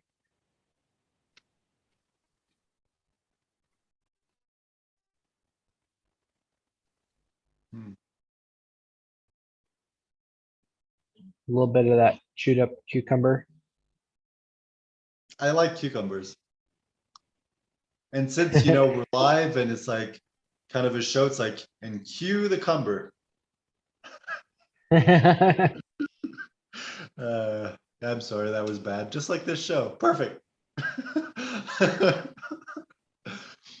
Ooh, since this isn't really a show, it's just our friendship. I guess we have a bad friendship. um, oh man, that thing that was I wanted to talk about before came back for a second, and then I got distracted by the cucumber. What was it? I don't know. Anyway, doesn't matter. I'm sure it was very, very uninteresting. Oh yeah, okay, just remembered. I am like, all the affiliate products that I'm promoting have to do with, making money online, businesses, newsletters, affiliate marketing, things like that, because that's what I'm interested in. That's what I've been interested in for years. However, I've started looking at different networks like ClickBanks and other things like that. And like 90% of the top selling products on there have to do with health and fitness. So I'm like, am I an idiot by not taking advantage of that? Because like, all I need to do is find a good offer, find someone who has a newsletter that's focused on health and fitness, buy clicks from them, promote the offer, and I could make a bunch of money. So it's like, Yeah. am I limiting myself by trying to focus on only what interests me? Mhm. And I think I may be doing something dumb because of that. It's like, I don't want to build a health and fitness newsletter. That's not my interest. But it's like, Mhm. hey, if I can find a product and drive traffic to it and make a bunch of money, well, yeah, I want to do that. Even if I'm not building my list, I don't care. So I'm thinking maybe I should test out a few of those.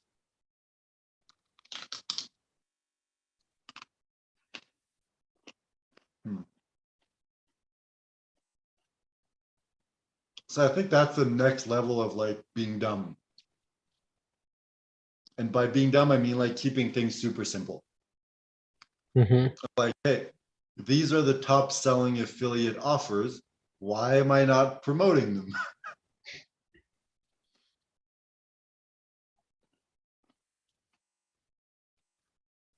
Because I feel like if I find the right audience Mhm. and the right product, I could make like multiple thousands or multiple tens of thousands from one offer. Yeah. Like, even though I don't want to build that as a business, that could be a very lucrative way to make money quickly to fund what I want to do. Yeah. Mhm.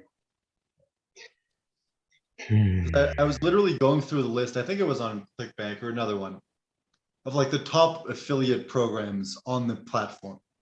And I was just like, oh man, Mhm. health, fitness, health, fitness, health. Where's like the affiliate marketing and like online business and stuff like that? It was frustrating me. And then I got to a Yeah. point where, wait, I'm an idiot. The market is telling me these are the best offers to promote. Mhm.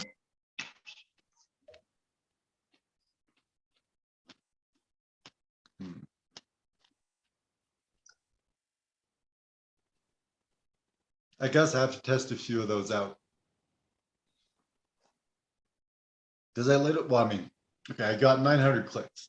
I tried to get 1,000, but one of them canceled. So it's like, I spent around, I think it was around 750 Mhm. for those, well, supposedly 10,000 that I wanted to get. And I built my list by like 220 people, which is nice. In the long run, it's good. And I got like 2 sales that may lead to higher sale, like higher upsells in the future. So that's definitely not a bad thing, but I'm just wondering, like, if I found the best health and fitness offers out there Mhm. and spent that same amount of money, those same amount of clicks to promote those offers, how much Mhm. money made? Yeah, it's a good question.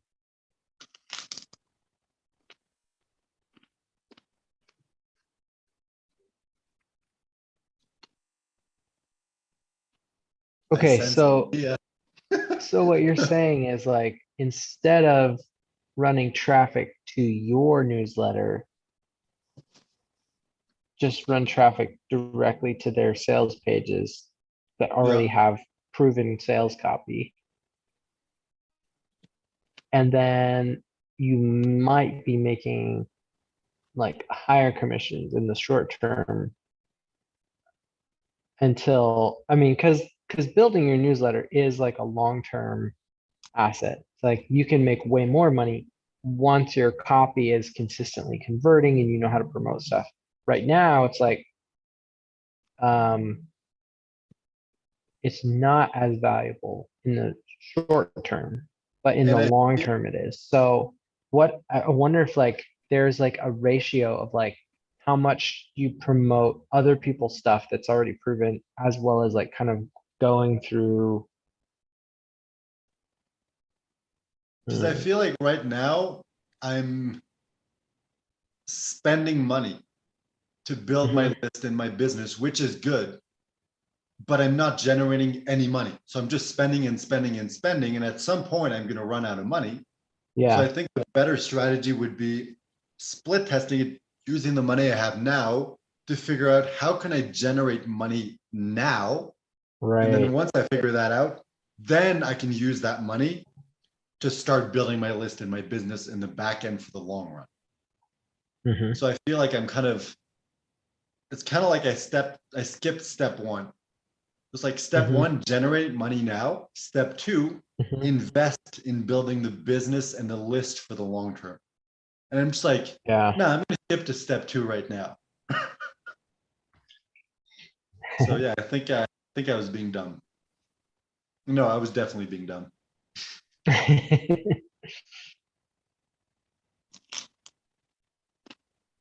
Mhm.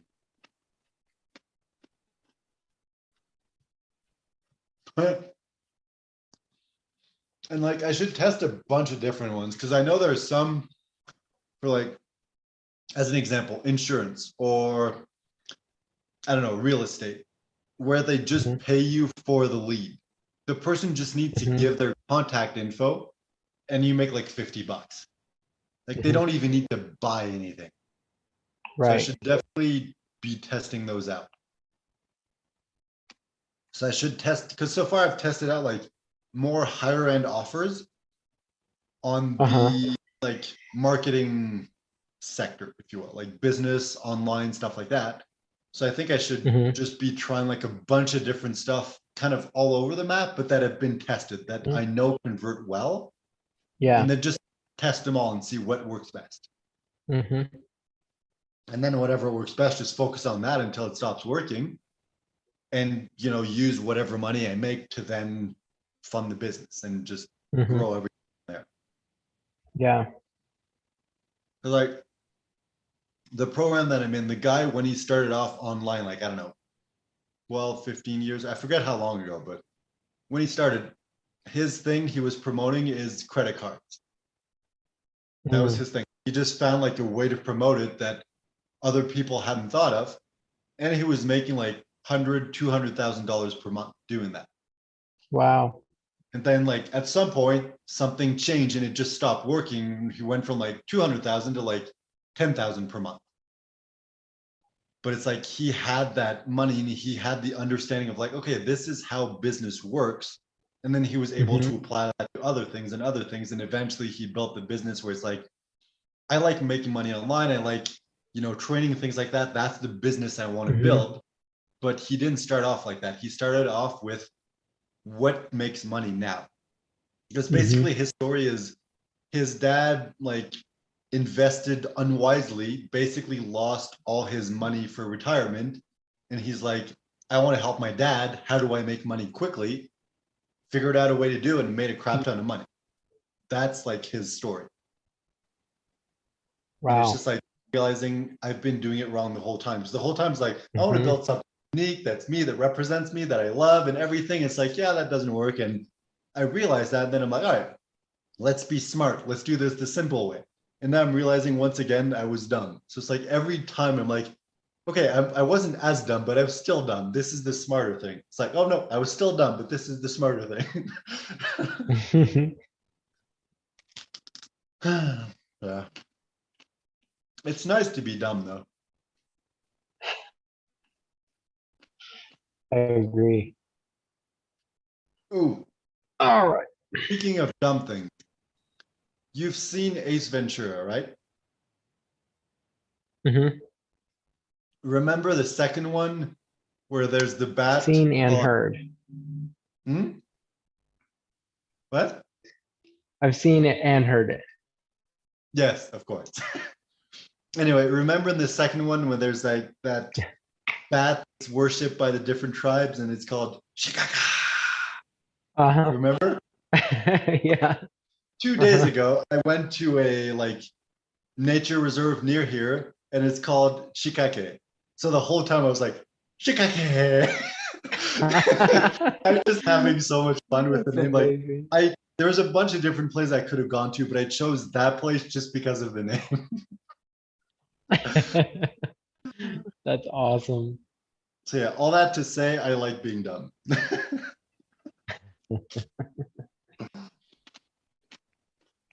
What about you?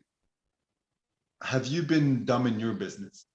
Like, is there a simpler way to do or to generate money than you've been doing?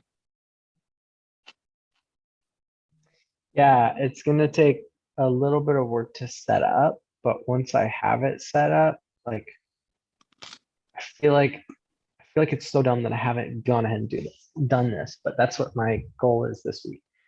So I want to write like an intro sequence of posts and then just start regularly posting them in groups that allow for free like self-promotion. And so the idea is finding places where I can hang out and connect with people so that I'm putting an offer out every single day. Because whenever I make an actual offer of like, this is what I'm doing, here's how you can work with me. If I already know how to establish a relationship with people. And if I'm consistently making offers and if I have them in multiple places, I can start making more consistent sales. So that's the problem. It's like I'm not consistently putting out an offer all the time. And so what I want to do is build out two things. Like, here's how you can pay me. Here's how you can be around me. One is to invite people to my community. One is to tell people I can give you this result if you give me X amount of dollars. And so if I'm putting that out there every single day in front of some audience, even if it's like, a handful of people, 10, 20 people see it every day. If I have 3 or 4 communities where I'm putting an offer in front of 50 people every day or so, I should be able to get, 5 or 10 clients every month. The problem is I don't have that content built. I don't have stuff made where I'm in front of people all the time. So I need to create that, like here's what the offers are. And then I have lots and lots of content for relationship building. Like I can just post clips from coaching sessions. I can post clips from workshops I've done with people, little social proof things of testimonials. So then basically if I build that asset of like a few posts that I can recycle over and over and just repeat, then I can just spend every day like combing through my library of stuff that I recorded. Like, what does this do that helps solidify my expertise in community building, or show them the emotion of what it is that they want? And so I just keep amassing a library of like marketing material that will just promote for me while building a relationship with my brand. Okay, not to poke holes through your, not theory, but anyway, Go for I it. don't know how to say it, but not to shoot your shit all over the wall. I know that's not an expression, but anyway. But I feel like what you just described is the equivalent of me building my newsletter, which is a good long-term Mhm. strategy, but short-term Right. for your Mhm. business, what would be the equivalent of me going into like on ClickBank, seeing the best converting offers and finding Mm. people who have an audience that fits and just paying them to run a solo ad? Like what would be the equivalent of that for you? Like something super simple that can generate money very quickly with almost no effort. Mm.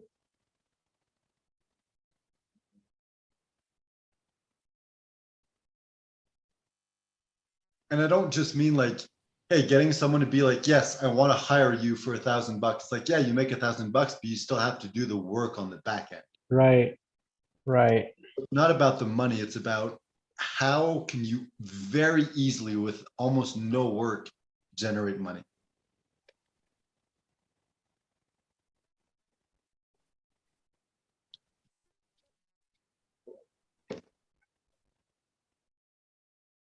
Because I feel like that's what we're really after. And I feel like once we start generating money, we're not going to just suddenly give up on whatever business we're trying to create because that's our passion. That's what we want to do anyway. The money Right. is just going to allow us to do it faster and more effectively. It's like, Mhm. let's stop being dumb. What can we do quickly, easily to generate money and then do whatever the hell we want with that money?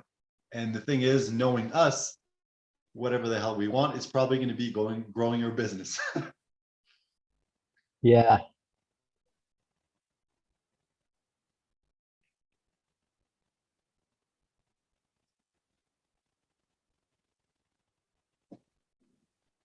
So I guess what is the equivalent of affiliate marketing for you, for your business or whatever you're interested Equivalent of affiliate marketing for my in? business. I mean, maybe it doesn't have to be the equivalent. Maybe it can be affiliate marketing. Maybe it can Mhm. be exactly that. Because I feel like if I do this, like I find, let's say the top 10 affiliate offers on like ClickBank and Commission Junction, it's like a bunch of networks like that. Find people with lists, promote them. It's like if I find 10, promote 10, like 100 clicks each, and it starts working, I'm going to be like, hey, Aaron, don't be an idiot. Come do this with me. So it's like, it doesn't necessarily even need to be something different. It's just like, what's the Yeah. easiest for you to start making money?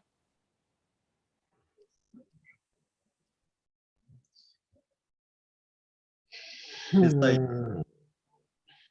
I like the idea of us both doing the same thing. If it's easy, it's like, of course, but it's like, if we both do something separate and one of us figures out something easy, we're going to be like, hey, come over here and do this.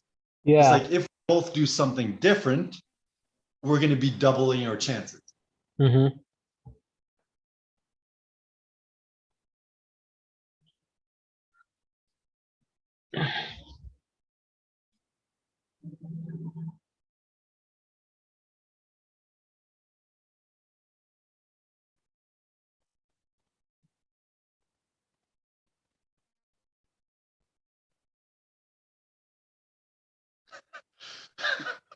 I feel like the thing I've going to have said the most in these episodes is I'm an idiot. Is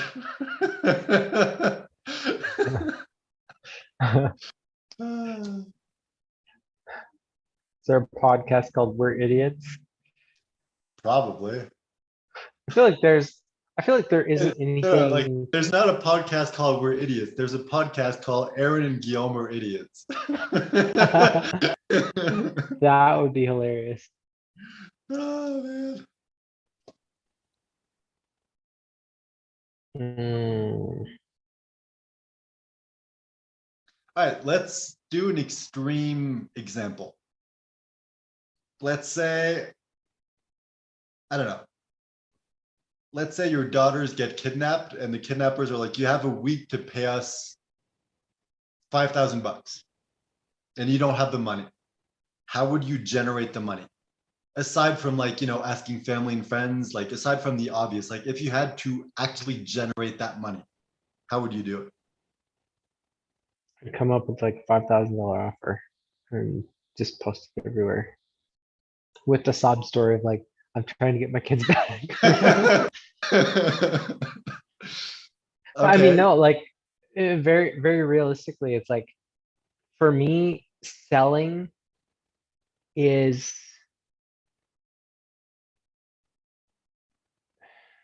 like it's really easy for me to see how that process works. I mean, it takes effort to do it, to like complete the process, but it's like it's really straightforward to me. It's like you have to show people what they need to know. You have to give them the feeling of what it's going to be.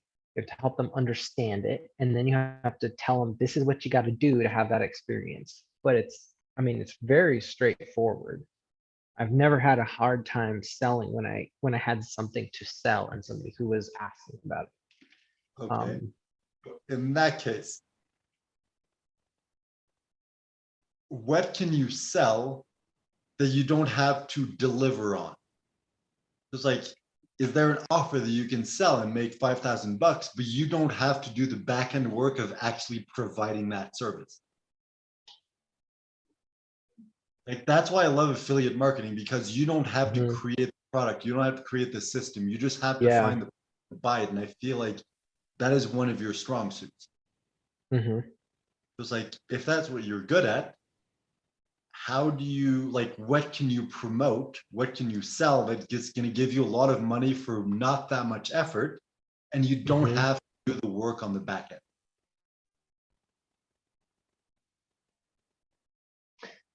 Well, I guess doing affiliate Like, I'm not trying to marketing. pitch you on affiliate marketing. I'm just trying to see, like, what is the simplest version that allows you to do what you do best without having to do all the work that usually comes with it.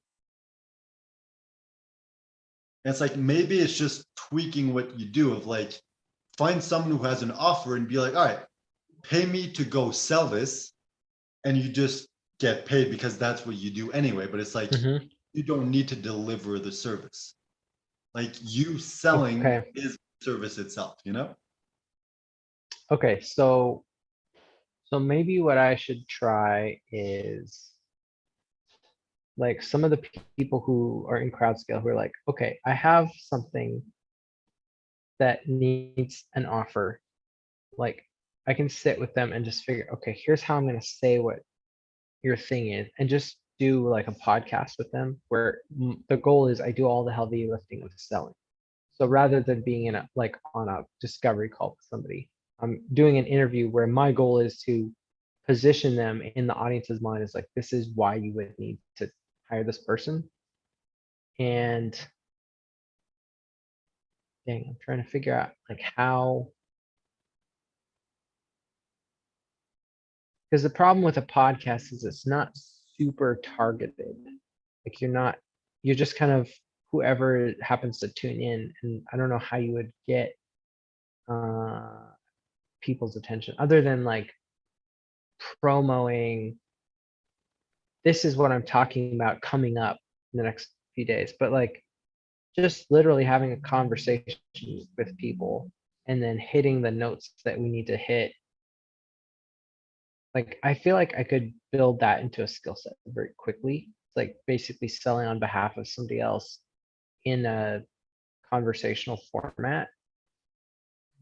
Yes, but I feel like that's more long-term because I feel like it takes a while to build up an audience for a podcast. So that could be a good long-term strategy Mhm. of you have a podcast and how you get people, like how you get your clients to build Mhm. their audience is by promoting them through your podcast. But I feel Yeah. like short term, you'd be better off finding someone who has like more of a high-end offer, who's like, I'm gonna pay you $1,000 per person who signs up. And you Mhm. just do what you do best and like connect with people and like get a few sales very quickly, where it's like all you do is what you do best, which is connect with people and like authentically sell.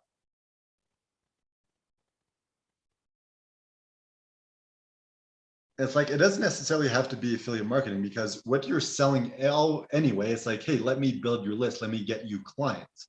It's Right. like in a way it is affiliate marketing, but it's not really because the service you're providing Yeah. is I'm getting you clients.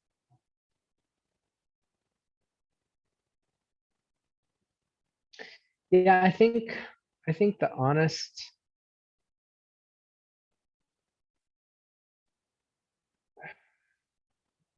I don't know. I don't know that there's any like quick money other than just creating offers and selling them. But part of me is just like, I just need to talk to all of the prospects that I've been creating, I think. What? What if that is your offer? You find people who have, skills and who have potential to help people, but haven't really figured out how to do it. So as you were describing before, in crowd scale, you're like, there's a lot of people who are there who just don't really know how to share what they do. So what if your offer is, I'm gonna help you, and like I'm gonna come up Mhm. with a pitch for you. So you have a product, and I'm gonna go out and find you clients. And Mhm. you could be like, let's say it's a $2,000 coaching package. You're like, Mhm. my cut of that is $1,000 because I'm helping you come up with this. You wouldn't have anything Mhm. with it. It's like the deal could be, I'm going to work with you and come up with this irresistible offer. I get Mhm. 50% commission for the first 10 people that I get you into the program. And after that, it's like you're on your own, you have your program, you have your clients, and you can build from there. Just like Mhm. it's way more valuable for them and they're willing to give you more commission because you're not just giving them a client, you're giving them like an offer. Yeah. Just like you don't need to deliver on the back end. It's a valuable offer for them and you can get paid very quickly. Mhm. It's like something along those lines I think would work well.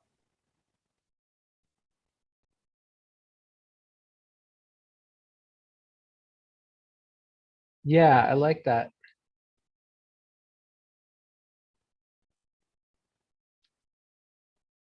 It's like if So, you put yourself in in the shoes of someone who's like that, it's like, let's say I want to become a coach and I know I have the skills to do it. I just don't really know what to offer or how to find clients. And then someone like you comes mhm. along, hey, I'm going to help you build a $2,000 coaching package. And I'm going to go Mhm. out and find you 10 people. All I ask is that I get 50% of the first 10 clients. Mhm. It's like you make 10,000, they make 10,000, they have an offer and they have 10 paying clients. Yeah. Like that is a great deal for everyone involved. Yeah. I'll fill your high ticket program. Yeah. So it's like, I don't have a high ticket program. We'll create one. So it's like, there's another offer. So if you want me to fill your high ticket program, pay me to help you create a high ticket program, and then I'll help you fill it. So I think that could be like the low ticket offer. It's like $500, $600. Like here's how to build your offer and your high ticket program around what you can actually do for people. The people who implement on their own, like who are willing to do some of the work or like do some of the responsibility. Like those are the people I want to start helping on a higher level because it's not going to be just, let me just hand you all the stuff. But I feel like it's more irresistible if it's like very clear and specific. It's like, all right, Mhm. for $1,000, I'm gonna build you an irresistible $2,000 coaching offer. Yeah. And then I'm gonna go out and find you your first 10 clients. Mhm. And on the back end of that, I'm gonna make 50% of the first 5. So you pay me Mhm. 1,000 up front, you get that offer that you can use the rest of your life, and I'm gonna Mhm. get you your first 10 clients. And the money that I make for each client Mhm. comes from the client. So you don't even need to pay me out of pocket. All you Right. need to pay the first $1,000 upfront to create the Yeah. offer. Or you can even say like, that's what I normally would charge, but I'm gonna waive the $1,000 setup fee. And Mhm. it's like you get 10, like you get an irresistible offer for free, and the first Mhm. 10,000, like the first 10 clients for free. Mm. Like that is an irresistible offer for them. Mhm. So it's like it's up to you, whatever makes more sense. Like, do you want to charge upfront to make sure you get paid no matter what? Or do you Yeah. prefer to have an irresistible offer where the person's like, well, I'd be dumb to say no because I don't pay anything out of pocket. Yeah.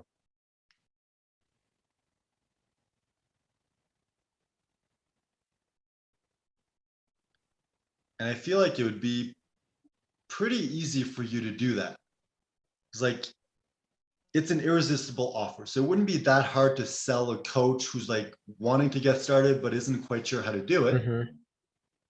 And it's like Yeah. you're good at going out and finding clients, like high-end clients, not just like random clients who like sign up for a $7 ebook, but it's like people who are willing to pay like $1,000 or $2,000 for personalized Mhm. help. It's like if you can do that in a month, you made $10,000 in a month, and you don't have to do any of the back end work. Mhm. Or maybe even that is too complicated. Maybe there's a simpler version of that. I don't know.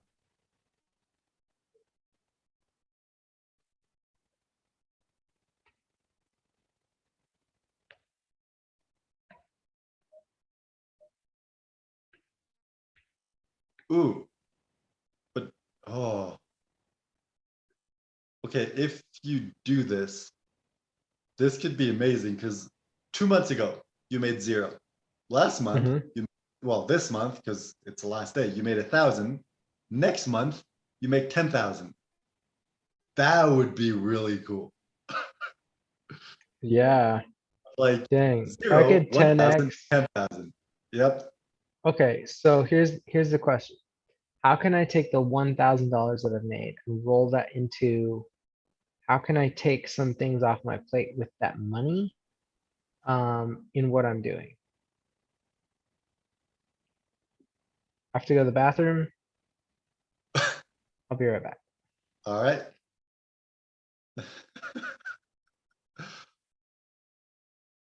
Man, it's really funny how it's like I'm setting up my own business, but I'm just like, I want Aaron to make 10,000 bucks this month. Like, of course, I would love if I made that too, but it's like, I don't know. It's more fun getting him to do it because he has the potential to do it. Where it's like, for me, I want to do affiliate marketing just because I don't want to do the back end work. I don't want to come up with an offer. I don't want to find a client. I don't want to go out and find clients for that clients. I just want to find an offer that pays well, that is very well, like high converting, find someone who has a list, pay them to promote that offer, the list, and get paid. That is the kind of money I want to generate. And that can, if I find the right offer, pay a lot. However, I think there's going to be a lot of split testing and figuring out which offer, which audience, and perfecting everything. So it might take a while. Whereas Aaron does have that potential to go in and just make a bunch of money very quickly. And it's like, well, I mean, not only do I want that because he's my friend and I want him to succeed, but it's just like, if he's able to do that, like month 1, 0, month 2, 1,000, month 3, 10,000, like that just proves that this whole floating and all the concept we're coming up with are super valuable because I mean, come on, that's an irresistible offer for everything we've been doing. Hey, welcome back. Yeah, I think it is an irresistible offer. So, all right, let's see here. 1,000. That's the thing. I don't know how much you heard, but it's like you have the potential to go out and just make a lot of money very quickly for not that much work. For me, I feel like there's going to be a lot more of split testing to be done before.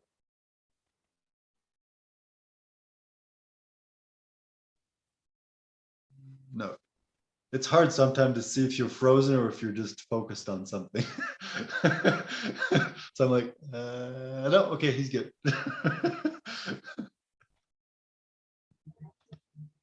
So if I could roll that $1,000 into something that will help me cast a wider net, that could turn into $10,000, and I could do the same thing, like take that $10,000, make $100,000, take that $100,000, make $1 million.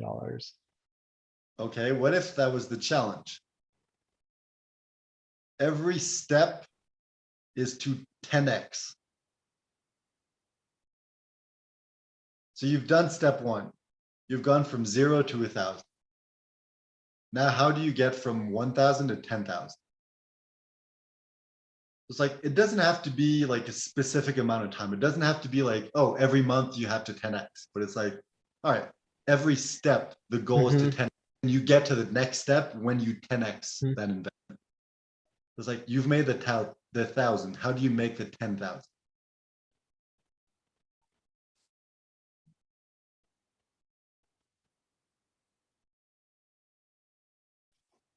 Okay, so I made 3 offers in 1 month. If I 10x my offers, if I make 30 offers in a month, I could probably multiply the, maybe it's not quite 10, but like if I do more than 30 offers, like maybe I can get to that.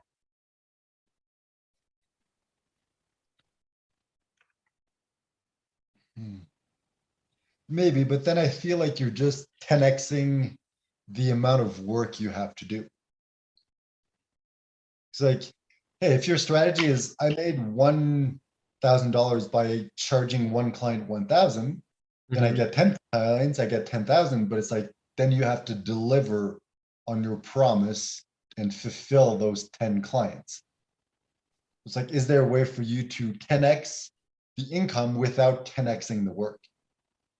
It's like, what if the goal is for the amount of work to stay the same, but the value or the money that you generate from that is 10x every time? If I can help people make money, like however much they make, I can charge anything less than that, and it's a great deal for them.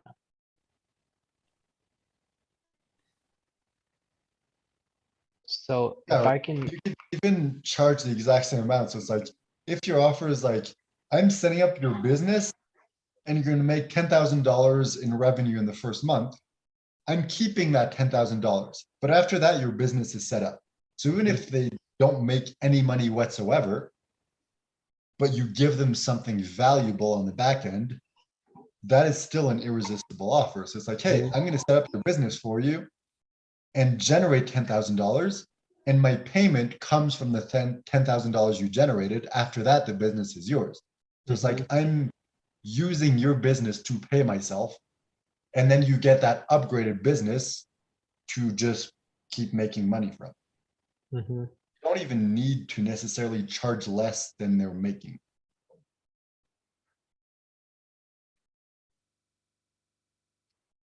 Like, that's the beauty of, if you're good at what you do and you can deliver quickly, like, you don't need to charge upfront.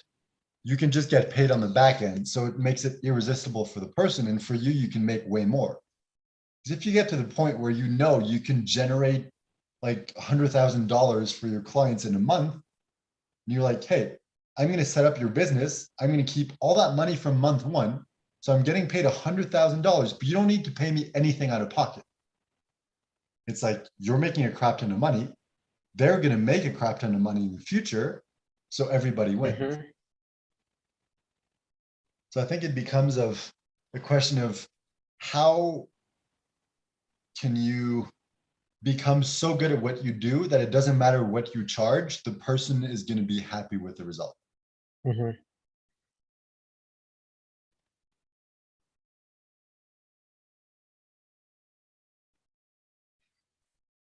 Or maybe we're thinking ahead. Maybe it's like simpler than that.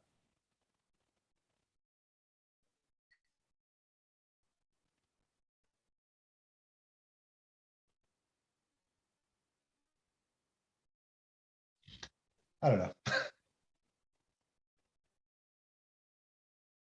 All right, so the goal is next step would be $10,000. So how do we get to $10,000 without 10xing your work? Like one option is I feel charge like 10 I times need to get. more. That's true. I feel like, and honestly, like if I just sprint to figuring out like how do I fill Randy's membership, that one skill, I can 10x like what I'm charging. Be like, if you want me to, if you want me to fill your program, I've done it for this guy, and I charge, like I got him X amount of recurring revenue. So let's see here. 100 members times 50. That's like $5,000 a month in recurring revenue. So 5,000 And you times charge 1,000. Wow, 12. that is an amazing deal for Randy. That's $60,000 a year.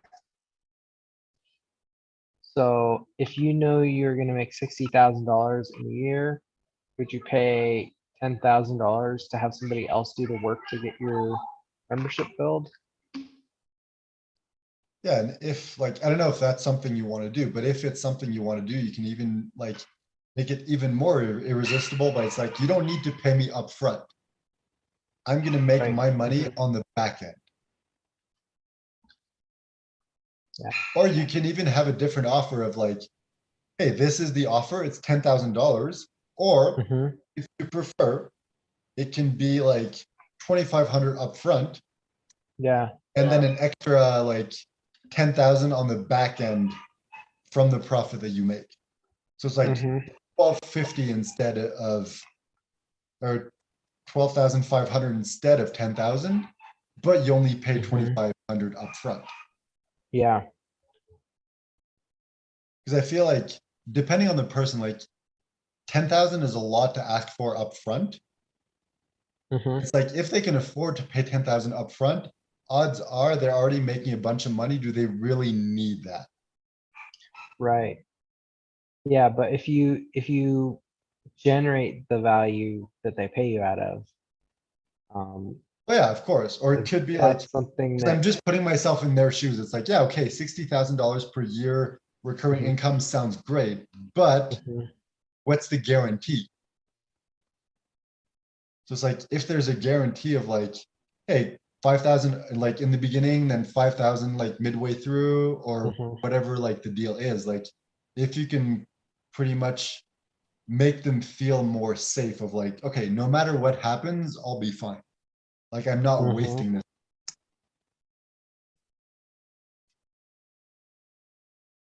Like that's why like every single program out there online has a 30-day like refund policy, Mhm. or sometimes more.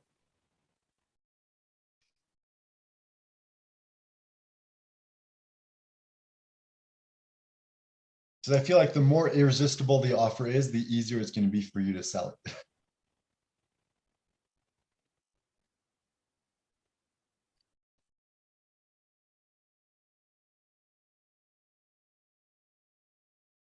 Once again, I'm wondering if we're overcomplicating things.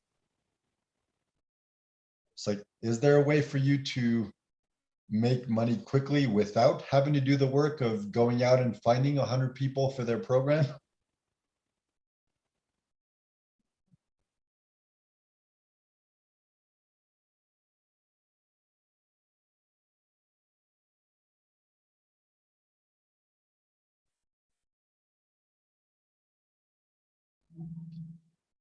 Um, so what if I could do like,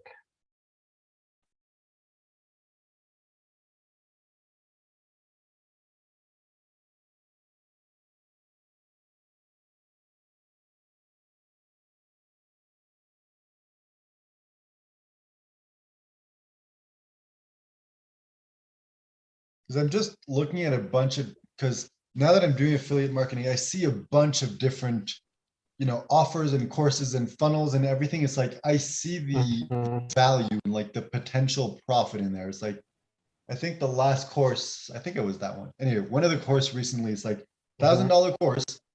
And there's like, I think it was 4,000 comments on one of the videos, like within the course portal. So that means mhm, there's minimum 4,000 people who purchased that. 4,000 times a mhm. thousand, that is $4 million generated minimum from that one course. So I'm just like, okay, if you figure out how to do things properly, you can make a crap ton of money. So it's like, how do we set it up so we don't have to do that much work? Like, I'm not saying we're gonna be able to create a course and like sell it for $1,000 each and like make 4 million, but it's definitely possible. Mhm. How do we begin that journey of making our life as easy as we can and generating as much as we can as quickly as we can to then go out and Mhm. set up whatever business we want to set up?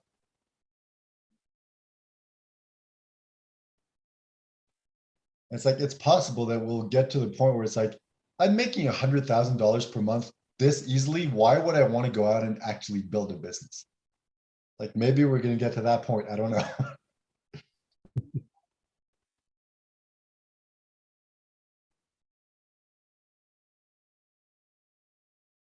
I just feel like if we develop the ability, or not even the ability, more like the mindset and the habit of how do we generate money quickly and easily? It's like, no matter what happens, we always have that skill. It's like, we come up with enough ideas on a daily or weekly basis that pretty much Mhm. any time, as long as we have the funds, we can set up pretty much any kind of business anytime we want and start generating money. All we're missing is that upfront capital. Mhm. It's like, what is the way to generate that upfront capital quickly? Because I think we're too focused on the future, on the big picture, on the ideas, on the strategy. And it's like, yeah, that's all great. And that's going to generate us a crap ton of Mhm. money. But all of that is pointless without that upfront capital. Mhm. It's like, let's say we decide, all right, we each need $100,000 to launch our business and to set everything up and get it to the point where it's generating money. And all we need to do is keep things running. Mhm. Question then becomes, how do we make $100,000 quickly without doing that much work? Yeah. For me, I think the answer is affiliate marketing. I feel drawn to it, and it's something that's been around for like, I don't know, ever since the internet's existed, pretty much. Yeah. It's pretty much always going to be around because everyone in business uses affiliate marketing in some way or another. Mhm. So for me, I feel like once I develop the skill and I understand exactly how it works, I'm going to be fine no matter what I do. Yeah. So for me, that's going to be my way. It just comes Mhm. down to, let's not overcomplicate things. What's the simplest, easiest way to do this and do that? It's like, as we're talking, I'm realizing what I should do next is find the top 10 highest converting offers on like ClickBank and platforms like that, no matter what the audience is. Mhm. Go find 10 people who have lists like that and just promote those 10 products, 100 clicks each. Just see what happens. Yeah, It's like, okay, maybe it's gonna flop. If it flops, worst case scenario, I lose up to 1,000, probably not even that. It's like, okay, whatever. I'm willing to gamble $1,000 to test out these best-selling products. mhm.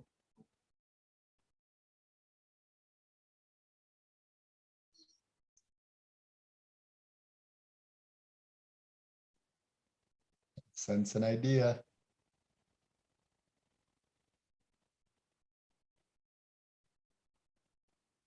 Just thinking.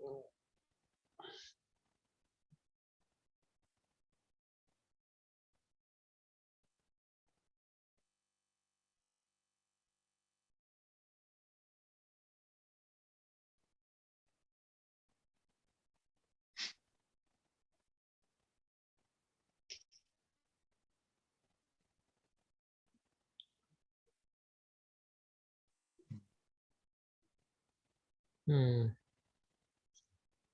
I feel like you're onto something. Like you have that look.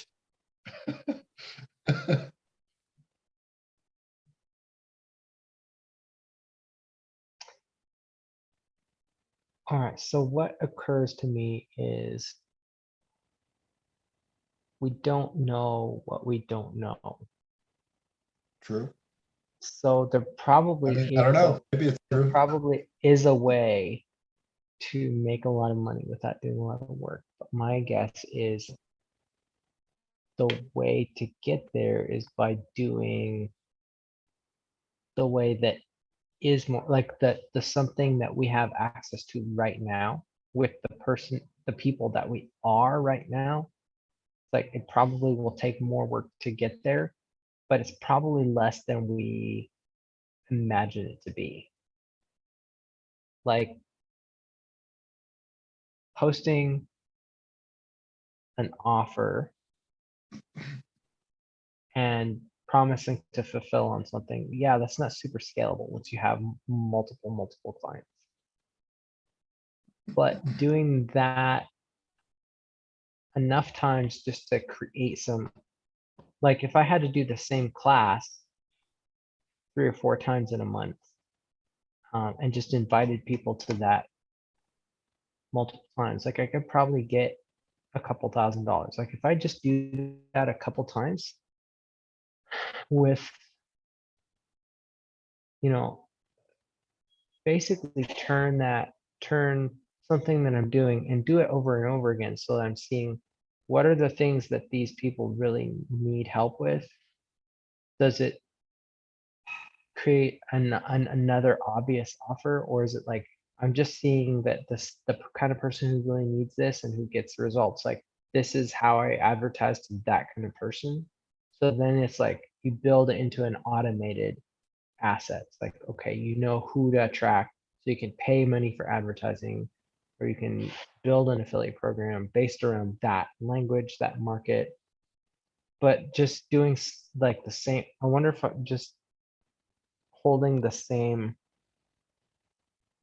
engagement class multiple times and getting feedback every time of what would make this better, what was relevant to you, what wasn't relevant to you, what do you wish we had covered, and just really starting to get a bit better picture of that product. It's like if I do it a few more times, then maybe I can just record it and it's done. And I've done it enough times with enough people that I can build the marketing around that. And it's like at that point, then it is something that it generates money without me having to do work. So what you're talking about is doing the work once and getting paid multiple times for it. I think so. Okay. And then it's like on your Skills. way to getting to that place, it's like I think it's like going um going through that process that you start to discover new ideas, or like you start to see, oh, this is a way that I could create something or do something where I can get money but not have to do the work on it. What you're describing sounds a lot like a webinar to me. Of like, hey, you record the webinar once with the pitch at the end. And it's like, if the whatever the offer at the end isn't any extra work for you, Mhm.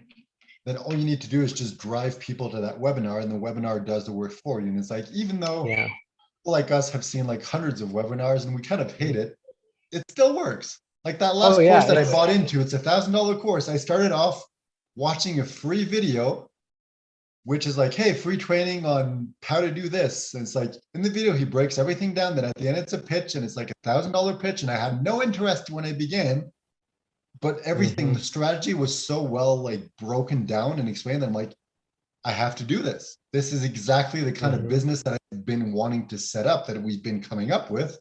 He set it up. I have to do this. It's like, even though we hate webinars, it works really well. Yeah, it's a proven strategy. I mean, the people who make gobs of money have some version of that. And I'm realizing, like, if I can find the right offer that has a webinar, it's like, all I need to do is generate traffic. Even though I don't really know how to do that myself, I know how to find people who have lists who can promote that. Yeah. So it's Let like, me if I find a see. webinar that pays me $500 on the back end, and I drive 1,000 clicks to it, and that costs me, let's say it's expensive, let's say it's $1,000. I make 2 sales, repaid. 2 sales from like 10,000 clicks, like that is a very, very low conversion rate. Just like, the more that I look at this, the more that I'm like, there's so much potential in here. Like, why am I not doing this? I'm an idiot. Yeah. And before I was like, well, I don't want to create a webinar and then create a course on the back end and set everything up. And it's like, I don't need to. People have done all the work. All I need to do is go out and generate traffic.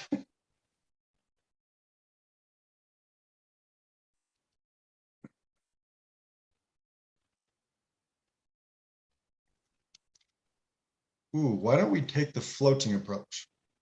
Because it seems like the last few times we spoke, I was like, oh, this is what I need to figure out how to do. And then within a couple of days, that exact thing that I've been trying to figure out how to do is presented to me. So what if we do the same thing for you? What exactly do you want to do? And let's see what is presented to you.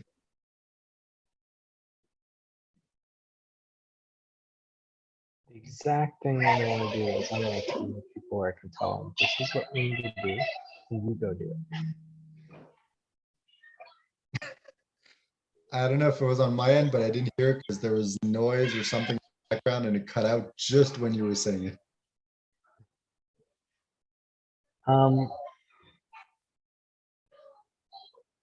The thing here, let me close the door.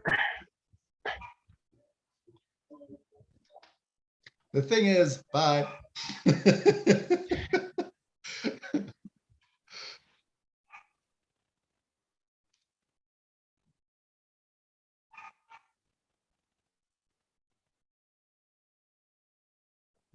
see here.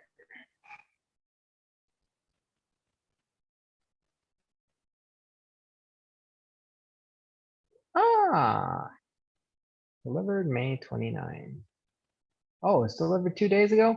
Geez, I could have gone and picked it up yesterday. Yeah, I know what I'm doing. I know what I'm doing later today.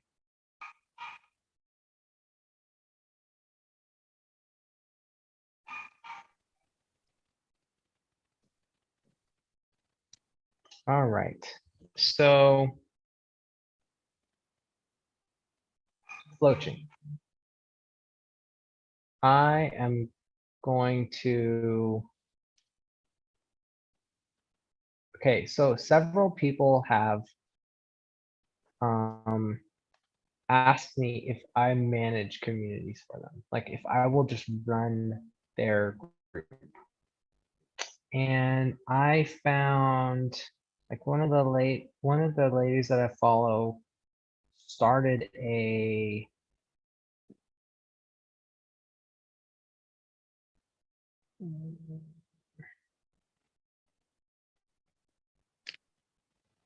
we bring 500 leads into your group while you're sleeping.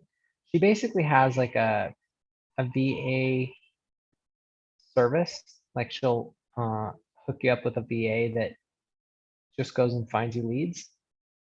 8-week done for you service where you guaranteed 500 new Facebook group members. So like I need to figure out how she's doing that, and if I can like outsource that. But why do you need to figure out how she does it? Why not just hire her and get her to do That's that what part of I'm. the business for you? Yeah. Like, let's say she charges, I don't know, let's say she charges $500 for that service. Mm-hmm. You're like, hey, I'm going to run your business, your group and generate 500 new clients or new members to the group every month. Mm-hmm. I charge $2,500. So you Yeah. pay that woman $500 to generate 500 new people every month. All you have to do is get paid $2,000 to run the audience, which feels more like what you want to do anyway. Like get 5 clients like that, you're making 10K per month. You have to, you just, all you have to do is just do what you normally do in groups anyway, and you get paid for it. It's like, I feel like a lot of the questions and the prompts and the interactions, you can literally copy and paste from one group to the next anyway. Mm-hmm. So it's like, why do you need to go out and develop the skill of growing the audience when you can just hire someone else who already knows how to do that? Mm-hmm. Oh, even better. What if you came up with an offer where it's like, hey, I'm going to get you new clients. I'm going to get, or like new members to the group. I'm going to get you 10 new signups per month. And I'm going to get you, like, I'm going to manage the audience. And you find 3 people who are really good at doing that. So you find one person who's like, hey, we're going to get you 500 new members every month for this amount. And then another person who's like, hey, I'm a sales person, and just kind of like say, hey, go in this group and generate 10 sales per month and hire them to do that. And then hire someone who's good at running an audience and creating interaction and everything, and hire them. You bring all 3 of those services together, create a valuable package and offer it to someone. All you have to do is just find someone to buy that package, and you don't even need to deliver anything on the back end. Mm-hmm. So you're just kind of like the broker of like, you found these 3 separate offers, combined them into one, found people who find that valuable, charge them more than you have to pay to get those 3 people to provide those services, and you get paid recurring income to do absolutely nothing.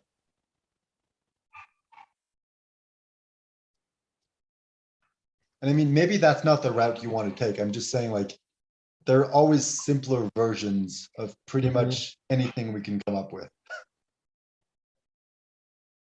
So maybe that's all I need to do is just like let that question marinate. It's like, what is the easiest way to make money? I mean, maybe something more targeted than that, but it's like,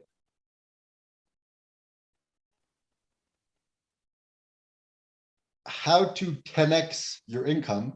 So how to get from 1,000 to 10,000 without doing any more work. yeah. So it's like, if you can find a way to generate $10,000 per month where you don't do the work, you're then free to go out and do that exact same amount of work you did before to build your own business, except you're making all that extra money.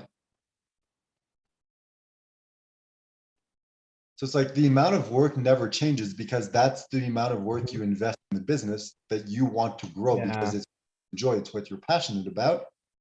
So then it becomes, how do you generate money without having Mhm. to invest more time or more energy into other things. Yeah. So it's like the 10xing becomes like, how do I 10x my income without doing the work myself? Hmm.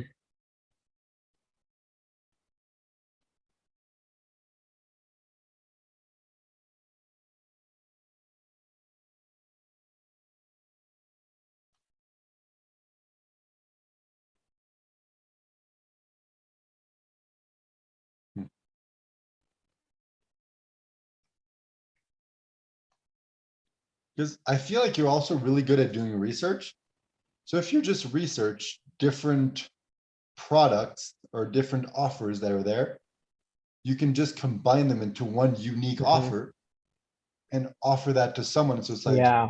you get all these amazing things and it's costing you $10,000 per month. But to deliver, you Hmm. just have to go out and hire those people who do that for $5,000 per month.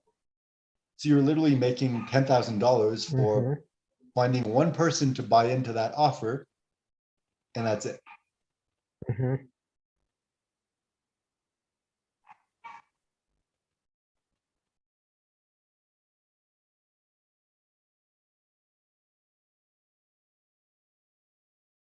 It's like if you structure it properly, it's like you literally just connect them. It's like you're like, hey, I have this offer. I'm running everything on the back end, but I'm not doing the work. So like you can be upfront with them so the client doesn't feel cheated. Hmm. And it's like you don't need to do anything. You just need to be like, hey, this is how much like I went out and find all these different people to provide all these different services. And I vetted everyone, everything's great. I Hmm. can guarantee you these things. It's that much. You pay me, and then I pay these people out of pocket, connect you with them, and they do all the work for you. So it's not kind of like, Hmm. the like concept of drop shipping back in the day where it's like you go find products on Amazon, list them on eBay, then the person buys it on eBay for like twice the price, and then you just ship it from Amazon. They get the Amazon package, they're like, what the hell? And it's like, even though, okay, yeah, they were dumb for not going on Amazon and Hmm. finding a price, but at the same time, like I feel like if I received that, I'd feel like, well, that person just took advantage of me, you know? Whereas this, you alleviate that because you're upfront, Hmm. you go, hey, I've created this package by finding these different services and I can offer it to you. Yeah. Anyway, I don't know. I'm just coming up with ideas. The beauty of these ideas, I don't have to do them. You do. That's why I love Yeah. affiliate marketing. It's like, even though I haven't made a profit yet, I love the simplicity of it. It's like, Hmm. find an offer, find traffic, connect the two. Hmm. All right. Well, I have another thing I need to get ready for. Um, but I think I have what I need. It's like I need to be asking myself, like, how do I 10x my income without 10xing what I'm doing? And I mean, I don't really even need to think. Like, I know You don't need to from think. broaching, like something That's the something's problem. gonna Stop show up. thinking.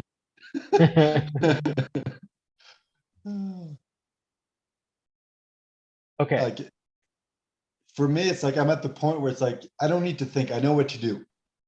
And it's like even Hmm. before when I'm like, find the 10 best offers, drive like 100 clicks per each. It's like, no, find the best three offers. So it's like one high ticket offer, one low ticket offer, and Hmm. one free offer where I just get paid to provide leads. And then find three different like solo ad vendors for each and send 300 clicks to each. So it's Hmm. like 300 clicks, I have a better chance of converting than only 100. And at the same time, I Mm. test three different traffic sources. So if I just pick the wrong one, I don't get to miss out on a good Hmm. offer just because I messed up. Yeah. I think that's going to be my strategy. Find those three types of offers, send 300 clicks to each from like three different sources, and just see what happens. Hmm. Yeah. All right. I think I'm excited about this. You think? I don't know. I feel like just getting out kind of the process of like, okay, I think I know what I need to do. It's like I mean, I don't know how I need to do it and what I need to do, but it's like know what questions I need to be asked. That's the important thing. Because when you're asking the right questions, then you can get better answers.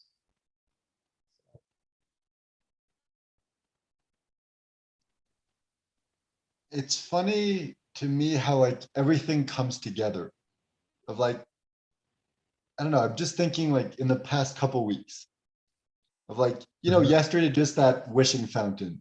Like, okay, it's a wish. Like, I don't really believe in stuff like that, but I still did it. And I still like committed. I'm like, yeah, this is happening. And then like, I don't know, a week and a half ago, when I bought that like, manifestation course thing, which I still haven't really gone through. I've done the Mhm. first 2 module, that's it. And it's like now I'm like, I know what I have to do.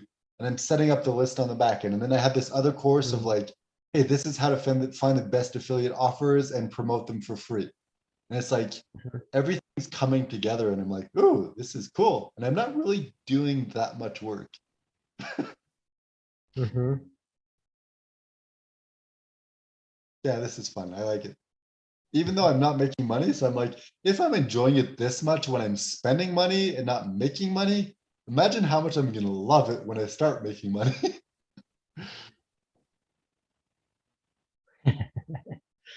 Plus, like I'm due. I'm the only one in the group who hasn't actually made money yet. Mhm. So it's kind of ironic. I'm the one who started the group, but I'm the one who's like still broke. Yeah.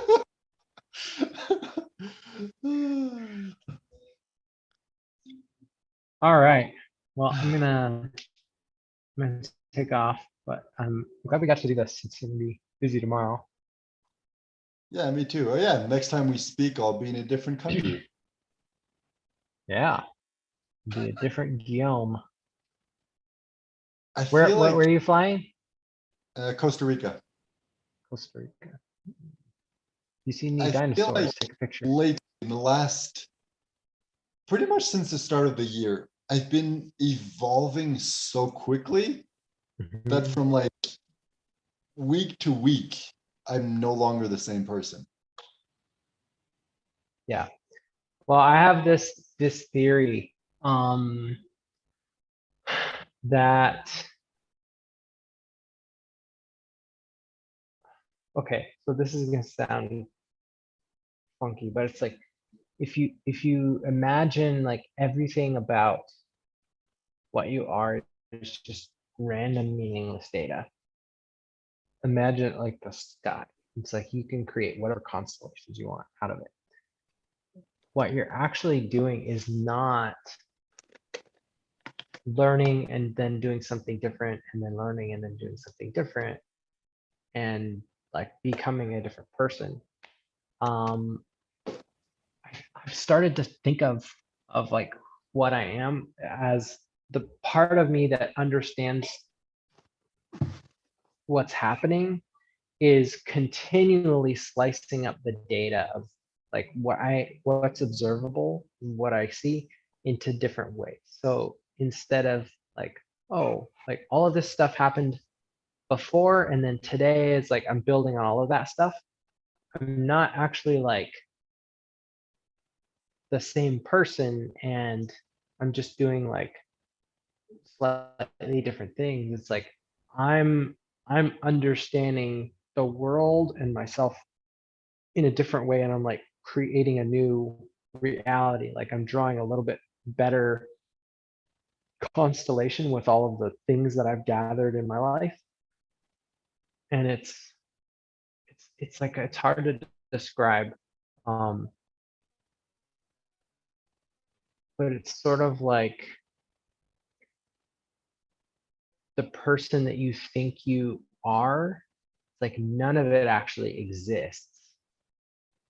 It's all stuff that you have observed and learned based on the raw material that you have access to. And so you're creating and crafting this new reality based on what you've learned so far.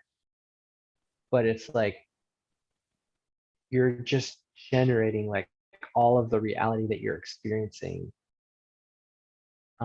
based on like, oh, I built this thing with all. Okay, well, let me do that again, but like this time I'll add 2 more things on top. And like, oh, let me just do it again and I'll do it. Like, so it's like you're constantly constructing and deconstructing your reality.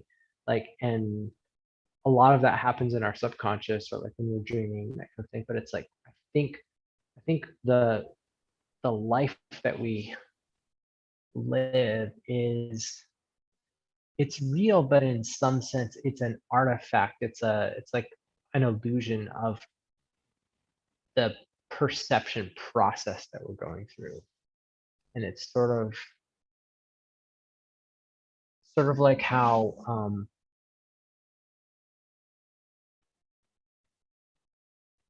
in a sense, like time, I think, is like a construct of the way that we perceive information. And so in a sense, I think like all the stuff that we feel like we're experiencing as yet to happen, it's like all of it happens all at the same time. Like it's all data that's all accessible. We just haven't decided to go and grab like, oh, what happens if I connect the dots this direction?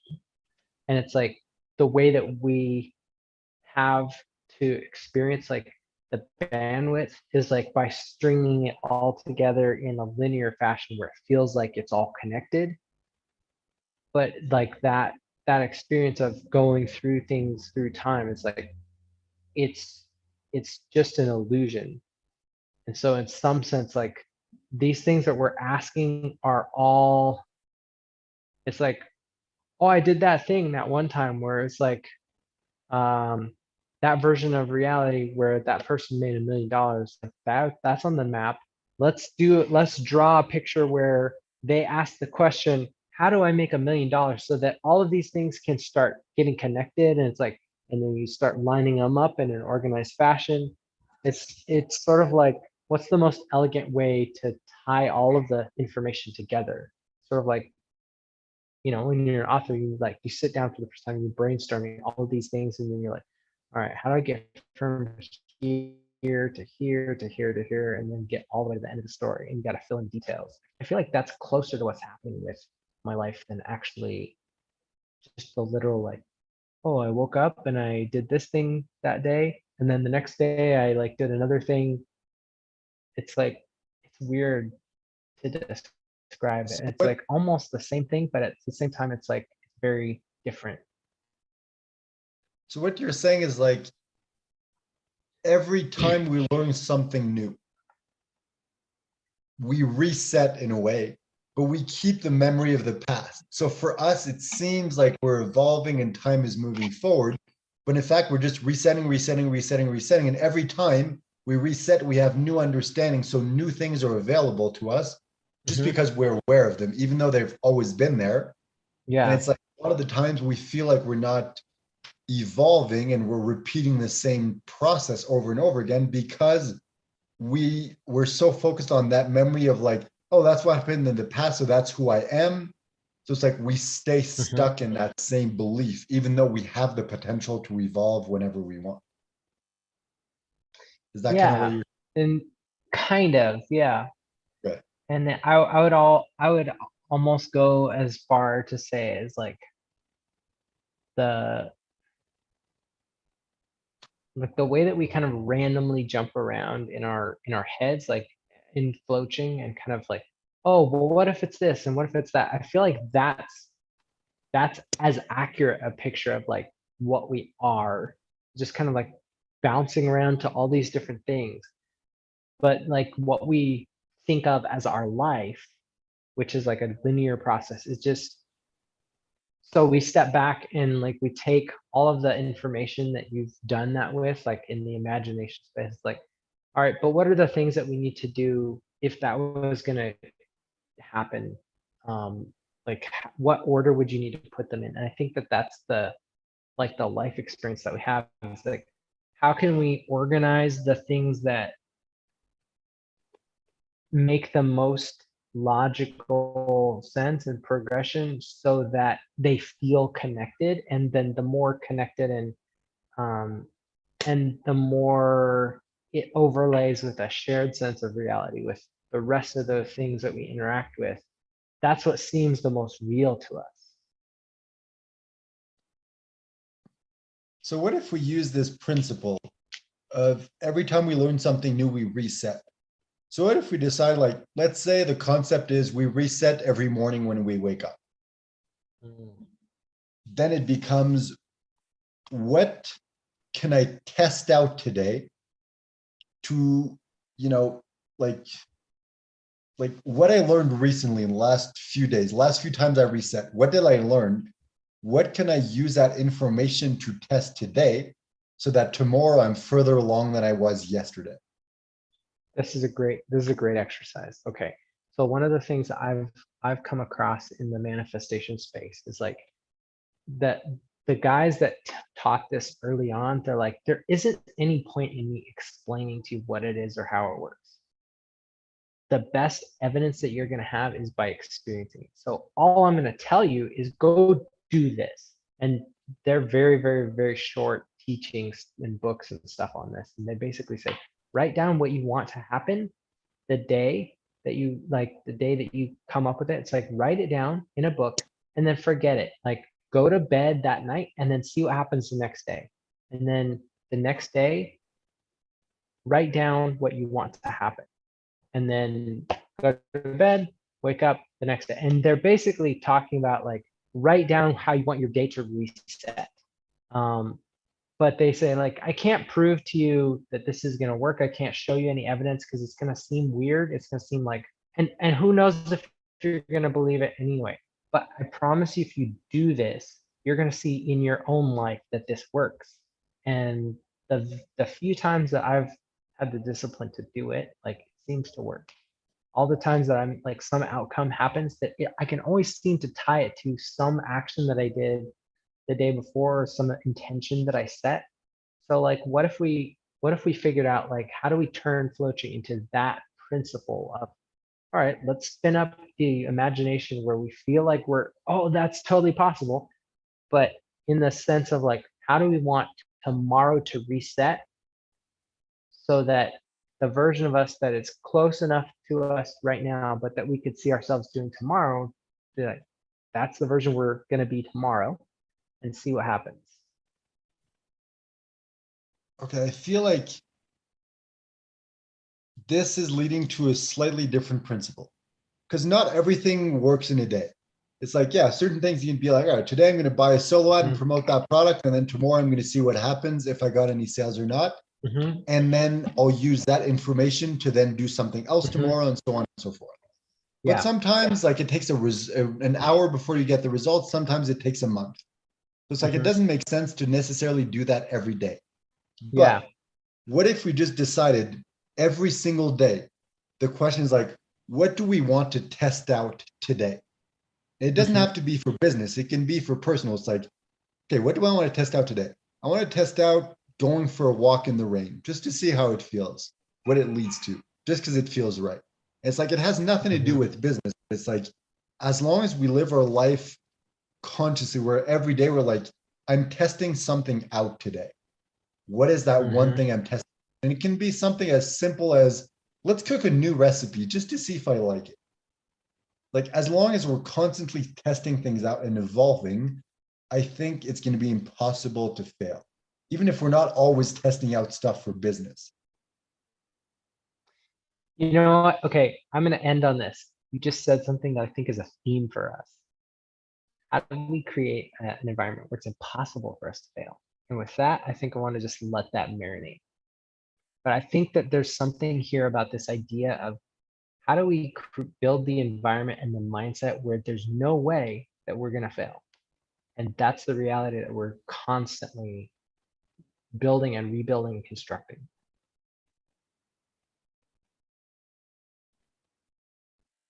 Anyway, I gotta go. Sorry, just quick Go ahead and follow-up finish your question. thought. Yeah. do you mean like it's impossible for us to fail day to day? Or our goal with these daily tests is to figure out how it is for us to be like, how do we create a life where it's impossible for us to fail? Maybe we have like a different metrics. It's like, what happened that we can look through that lens that we say like, oh, we didn't fail. Like we actually, like we can pull out the data that we need to see that's like, this made yesterday a success. Or maybe it's like, what can I do today that will guarantee today is not gonna be a failure? Or like, how can I ask the right questions so that whatever my large, like the mega timeline goal is, makes it so that that does not become obstructed in the way that I'm living my life. I don't know. What if the solution to not failing is to fail a crap ton of times? So it's like every single day we have something that we're testing out.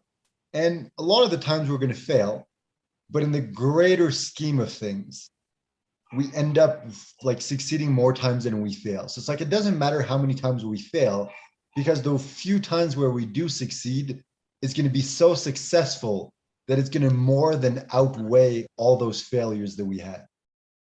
Oh my gosh, dude, that's totally right.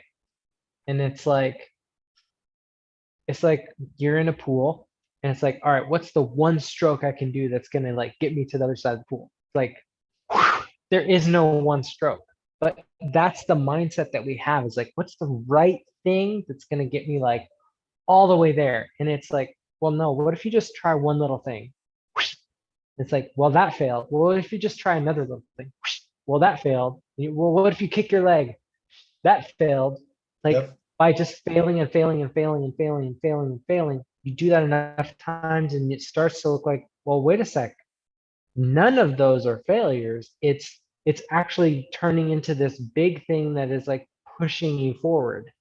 So it's like, if you commit to like just constantly taking action and you do it long enough, like those start to all become part of a bigger thing. And that's the thing that creates the result that you're actually looking for. There is no one small step. And but we always think of like the things that we know that we can quantize as the things that make it happen. But it's actually the collection of all of it together. All right. I It's like think you've it's like asking who is the one person that we really needed in the mastermind for us to all have experienced the change that we did. It's like there is that's a stupid question. It's like because everybody was there that the magic happened. Okay, I love this analogy because you're like, all right, each like stroke is a test, and it's like failure, failure, failure, failure, Mhm. failure. And then you get to the end, it's like that last one brings you to the end. You're like, that was the one that worked. I finally figured it out. But it's Yeah. like, no, it's the accumulation of all those other ones. And I Mhm. think it's the same for business. Like, as an example, affiliate marketing, it's like, test this offer with this person's list. No, okay, it didn't work. This offer with this list, this, that. And then eventually you find one who's like, oh, I just made like $10,000 off this one offer. And you're like, that's the one offer that pays off. But it's like, Mhm. no, because you wouldn't have gotten to that one without all the other failures. Mhm. So I think that's the solution to everything. It's like, we automatically assume when we succeed, that last thing we did worked. But no, Right. it's like accumulation of everything that came before it. Mhm. Yeah. And it's in that sense, it's like it becomes impossible to fail. It's like you just have to do it long enough until you succeed. It's kind okay, to be really crass, I mean, since we are like super stupid, it's like it's like jerking off. It's like if you keep doing the same thing, it's like Yep. it's like I don't care how like difficult it is for you to like maintain focus, or if you just don't stop, at some point you're gonna hit a critical uh tipping point of energy. And it's not like there's any one right or wrong way to, it's not like any one stroke is the right way to do it. It's just like, you just keep going until there's enough momentum built up. It's like spinning a propeller, like an old airplane propeller. It's like you just have to get it past the certain point where it's easier for it to keep going than it is for it to stop. Oh, I dude. think this, I think this is the universe's principle. Is like, it's actually easier for things to be in motion than it is for it to be at rest. But it takes a certain amount of energy to put things into motion. And so we think that it's hard because the hardest part is actually to be dead than to be like alive and succeeding. Dude. It's like the age old question is like, why is there something rather than nothing? Like, because something is actually more probable. It's all here. So you have to assume like there's constant growth happening everywhere all the time. Like our world is more prosperous now than it ever has been. That has been the trend. Evolution has proven things always get better. Things grow and get exponentially more complex. So the answer must be that the universe is designed in a way that it's easier for things to exist than they are to not exist. And I think that's how people like Elon Musk make like $1 billion in 24 hours. It's not like, oh, he found that one thing that makes him $1 billion in 24 hours. It's Mhm. like those millions upon millions of tiny things that led to the point where it's like, even if he tried to, he wouldn't be able to keep himself from making that money. Yeah. Okay, so we just have to live our lives and just keep going. Sounds good. That's mind-blowingly truthful to me. That's like the only way to fail is to just refuse to keep going. So the simplest way to do anything is to just try and try and try and try. Yeah. Yeah, so just start. Like, even if you're not ready, even if it's gonna be like a crappy output, it's like just going is the right move. I think we hold ourselves back so much because we need the right Yeah. thing. It's like the going is the right thing. And I think that is the downside of planning. Because we're like, all right, that's the plan. So day one, do this, day Mhm. two, day three, day four. Yeah. But it's like, because of that, by the time you get to the end of the plan, you're still using the logic you had when you came up with it, Mhm. rather than evolving every single day. Mhm. Okay, something else came up for me, and this is not new in any sense of the fashion, but like when I really had to go, I'm like, that's when I'm like complete, like I'm releasing the outcome. And it's like, why is it that whenever we're ready to finish, or like whenever we're like getting like bored of whatever's happening, it's like that's when the breakthrough of whatever it is, where like everything just starts to come together when we're like, yeah, this is over. It's true. That always does that. It's always like we're talking for like an hour or two. It's like, all right, well, I gotta go now. It's like, oh, that's when it Yeah, happens. exactly. Is there There's something I think we should ask ourselves about that principle. Is there a way that we can, if is there a way we can experience or understand what that thing is that's behind us uncovering or experiencing like all of that stuff all slamming together in a way that we can turn that into something actionable? That like, how do we make our life or the actions that we're doing reflect that? And I don't know what that. Oh, maybe it's just like being willing to just do stuff and stop asking, this is gonna go create this thing. It's just like, I just need to move.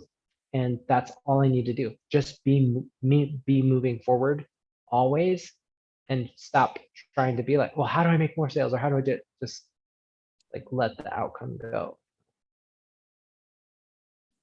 I think you're right. Because when we're trying to float and we have a specific goal in mind of like, let's find an answer to this question. It's like, okay, sometimes we do, but a lot of the times the breakthrough that comes is like when we're not trying to find anything and we just kind of like stumble upon something, we're like, oh wow. And I think it's the same for action. It's like, what do I want to do today? Not what is the result that I want, but what do I choose to do today? I think that is, I love the idea of like experiments of like, I have this theory. I'm going to go test it out today. I don't know if it's going to work or not. Let's see. And then use that theory or that the result to then generate another experiment and another one. Kind of like, the light bulb of like, he had to try 10, I don't know if he actually tried 10,000 times, but it's like that principle of like, okay, I want to create light. This is my theory. I'm testing it out. It didn't work. Let's use that failure to reevaluate, come up with a new theory, a new test. Let's test it out, see if it works, and so on and so forth. By the way, hopefully you can still hear me because otherwise I'm talking to myself. But I think that's really it. So it's about like, it's not about having a specific outcome. It's about having the distinction of this is not the outcome that I'm seeking. This is the theory that I have. Let's go prove it or disprove it. And I think having that disassociation makes it so much more powerful because it's not like, oh, I want to make $10,000 and I have to make $10,000. It's like, I have this theory that if I do this one thing, it's going to generate $10,000. Let's test it out to see if I was right. Yeah. Okay, so I think as you were talking, something came up for me. It's like the idea of trying 10,000 times to find the light bulb. And the quote that he uses is so freaking irritating because it puts you in the wrong mindset. And I don't think he understood, honestly, because he was trying to create an outcome. He said, I didn't fail 10,000 times. I found 10,000 ways not to make a light bulb. And what he said was like, whatever the last iteration was, is like that was the version that became the Edison bulb. But I think what I'm seeing is like the actual principle of success is not do it enough times until you can do it. It's doing it enough times is what opens the door for success. Like that is the actual portal to making that thing available. And so what I'm wondering is like, is there a way we can gamify or quantize how many things have we done? So it's like, it doesn't matter what we do. Doesn't matter whether we make an offer, doesn't matter whether we make a post, doesn't matter if it's like we spend an hour and a half on a call. It's like, how do we just look? I literally have this on my desk and this helped me. Like last week when I needed to do some work that I really didn't want to do, I just would like every time that I was distracted and I recognized, oh, I'm not doing what I'm supposed to be doing, I would put a little rock in the glass and I just started filling it up. Like every time I caught myself, be like, oh, I just need to focus back on what. So I was like creating this reinforcement of like, oh, I'm redirecting my attention back on where I needed to be.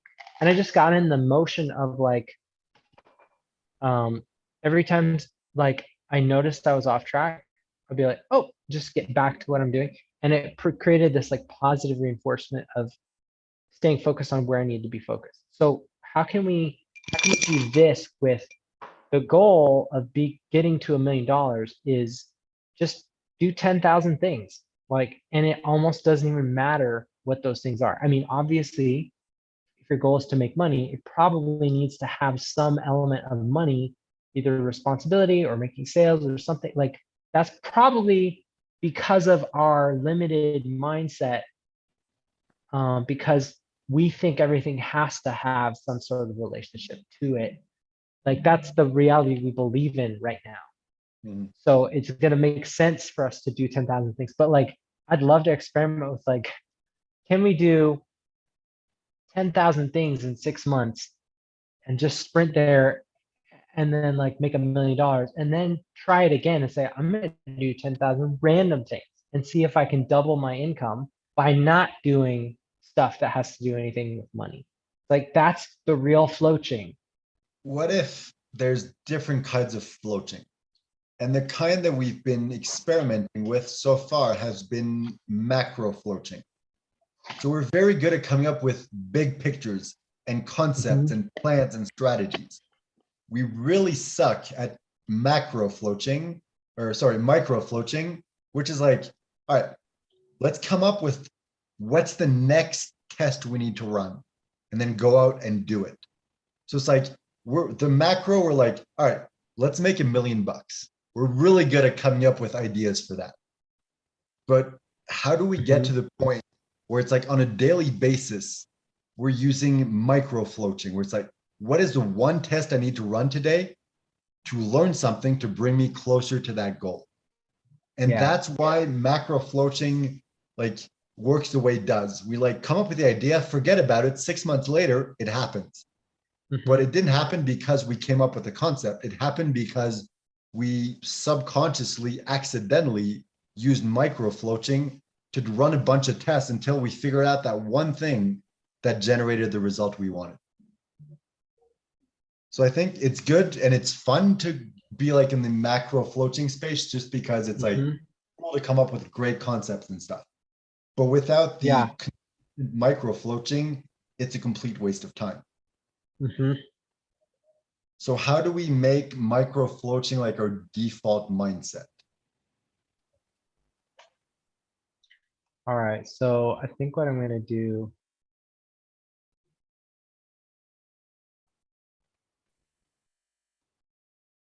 Also, I love how like we come up with this random word like a year and a half ago of like floating, and it's evolved and like become a real thing for us, you know?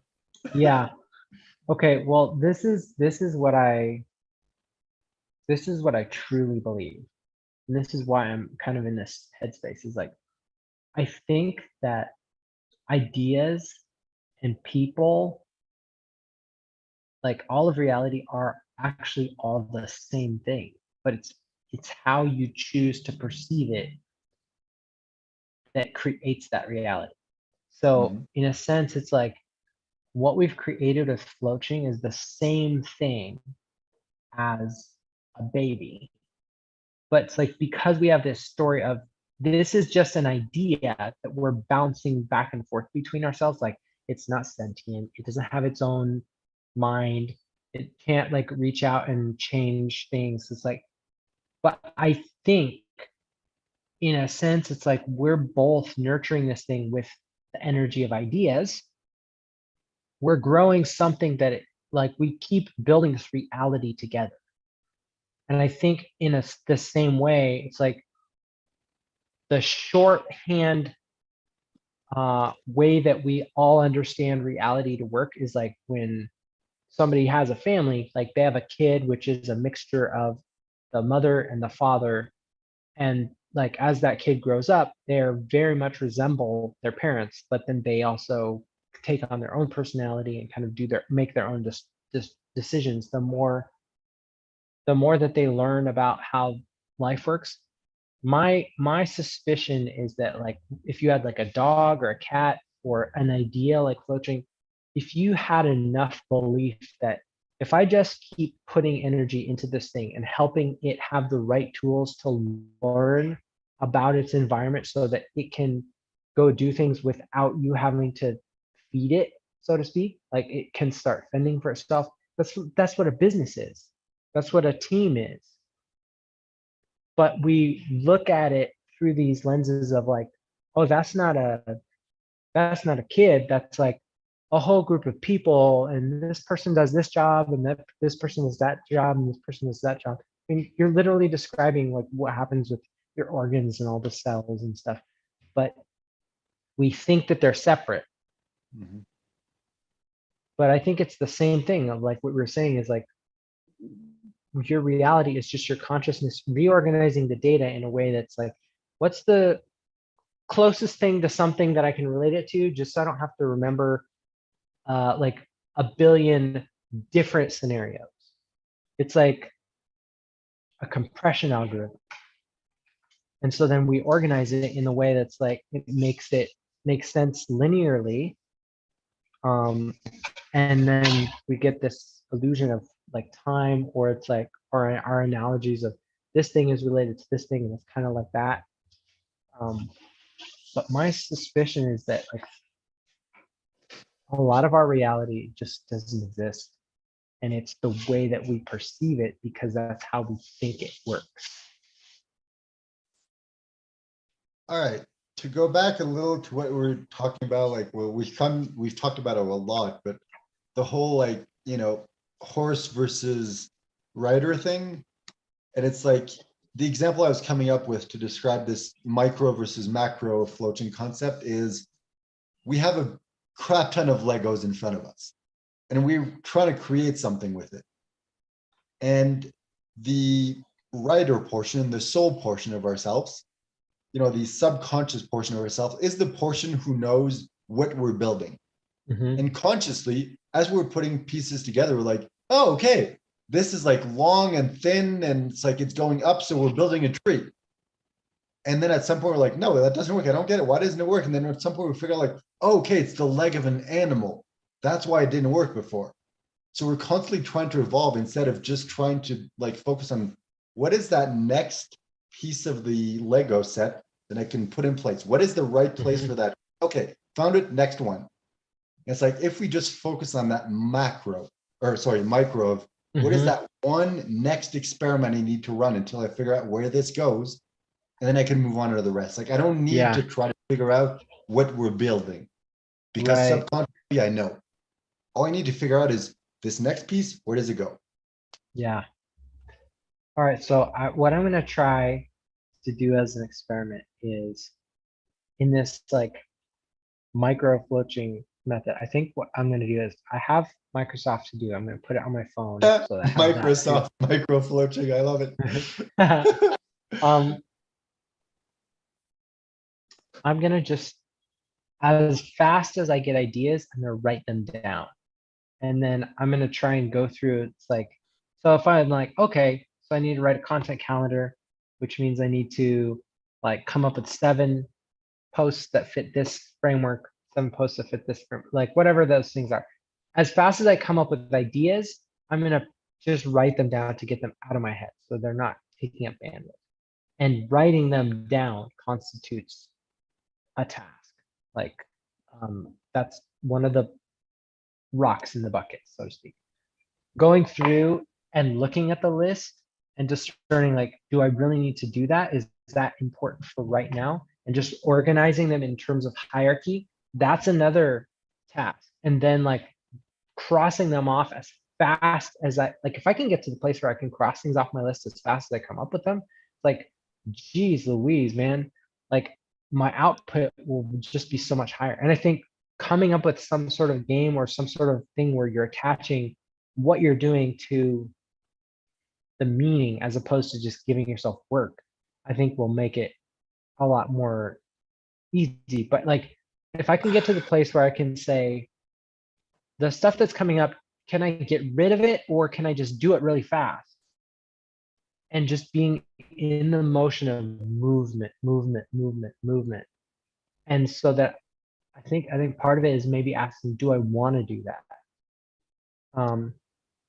And that's exactly like, I'm wondering if like, I like the basis of the strategy, but I think it's flawed in the sense that if you like one day you come up with like 10 ideas of like, these are things I need to do. And then it's like, all right, today I'm going to focus on this most important one.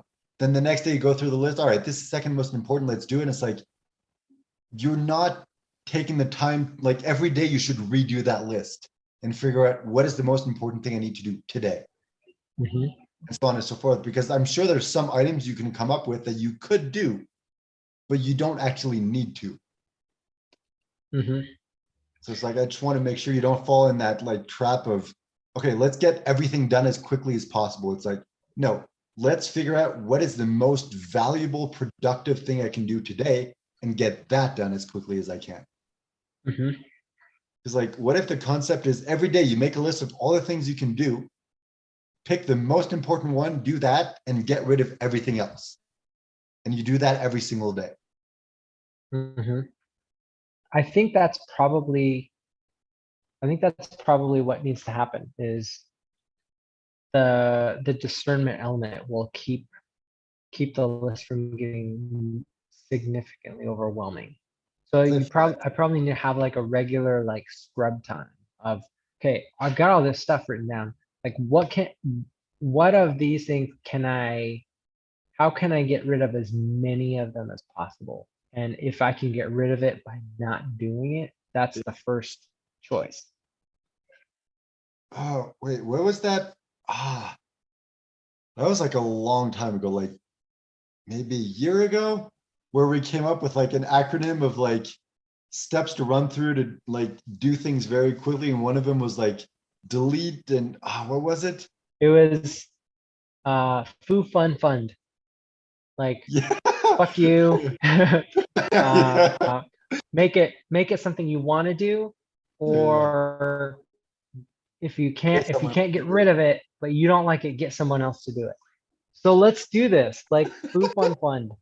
Like that's what I need to do is just brain dump anything I think of onto a list, and then I need a like a scheduled time to scrub that list, and maybe multiple times a day, so that it's not super overwhelming at the end of the day. Maybe it's just a couple times a Yeah, I day. Like feel like get the this is list as like, short as possible, as fast as possible. And if it's like easier to do it than it is to delete it, like just do it. But if it's something that will take more than like 60 seconds to do, like, can I get rid of it? Can I delete it? Was this something that felt good, but like, I actually don't need to do this?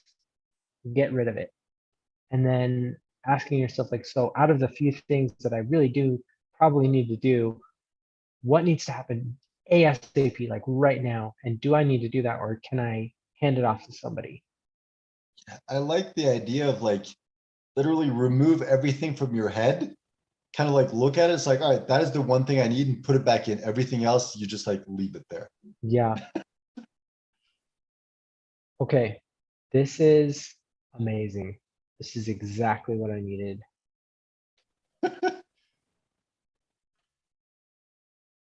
All right. So, foo, fun, fund. I'm going to record a video on this, and I'm going to get my community to do it with me. Like, if I Ooh, tell nice. people I'm doing this, then I have to do it. And I think I'm going to work it into, okay, so this was my goal with crowd scale is like, I've recognized like, I'm not going to build this for a case study as a way to prove like my expertise. What I'm going to do is I'm going to make crowd scale exactly the right support system that I need for myself. I don't care Mhm. if it works for anybody else, but like I'm gonna do all of the things that I think it needs to do in order for me to actually be helped. And if nobody else finds it valuable, well, too bad. Like go make your own community. It's like, but like if I'm gonna do the work, like I should be benefiting from it.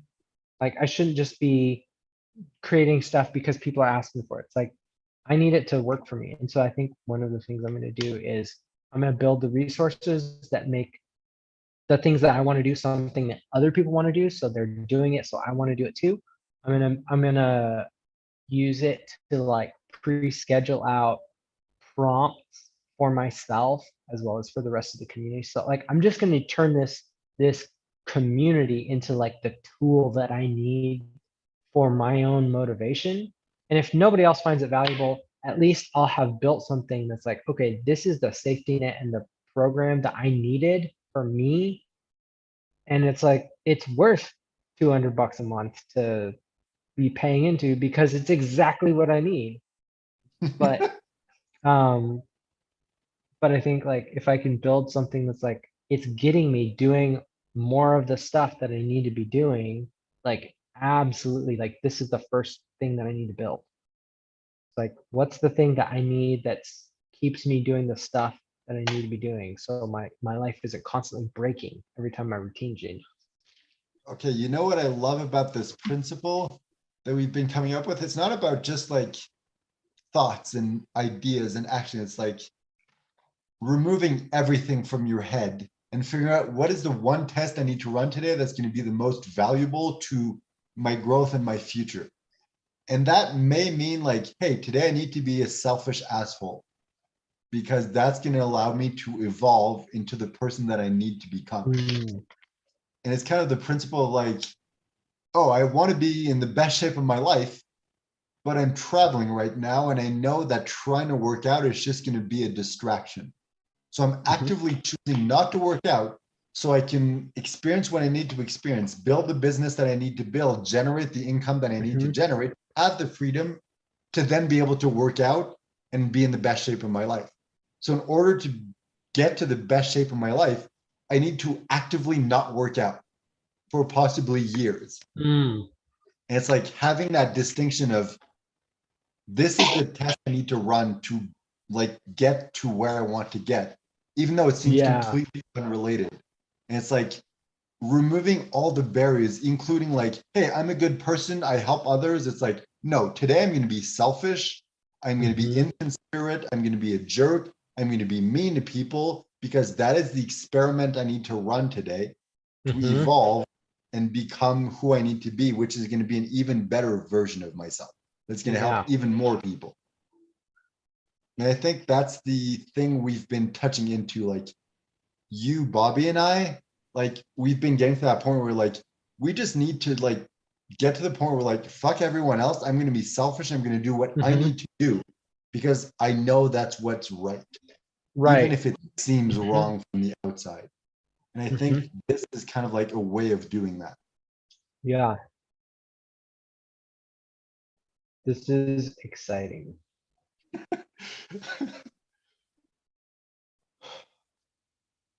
This is kind of like ultimate freedom of like every day we have the option of removing everything from our head, all the thoughts, expectations, behaviors, beliefs, all the things, and it's just cherry pick that one thing. Today, I'm choosing to be this person. And it's like, okay, I don't have to be like an asshole for the rest of my life, but today I'm choosing to be an asshole, and that's okay. And I think that gives us freedom because we're just like running experiments. It's like, okay, maybe it's going to be a failure. And you're like, I don't like being an asshole. This sucks. I don't want to be this person. But you had to do it to figure it out. And if you're holding yourself back because you're like, I'm a good person, I can't be an asshole. Well, you never get the chance to learn that you don't want to be that.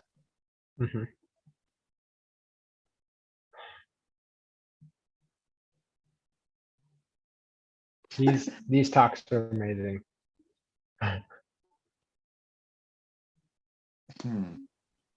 I think these talks are like condensed experiments. And it's like we get to the end, we're like, all right, this is the conclusion of the experiment, even though we didn't actually have to go out and do any of it. Yeah, and I think this is a big part of the reason we're going to be super successful.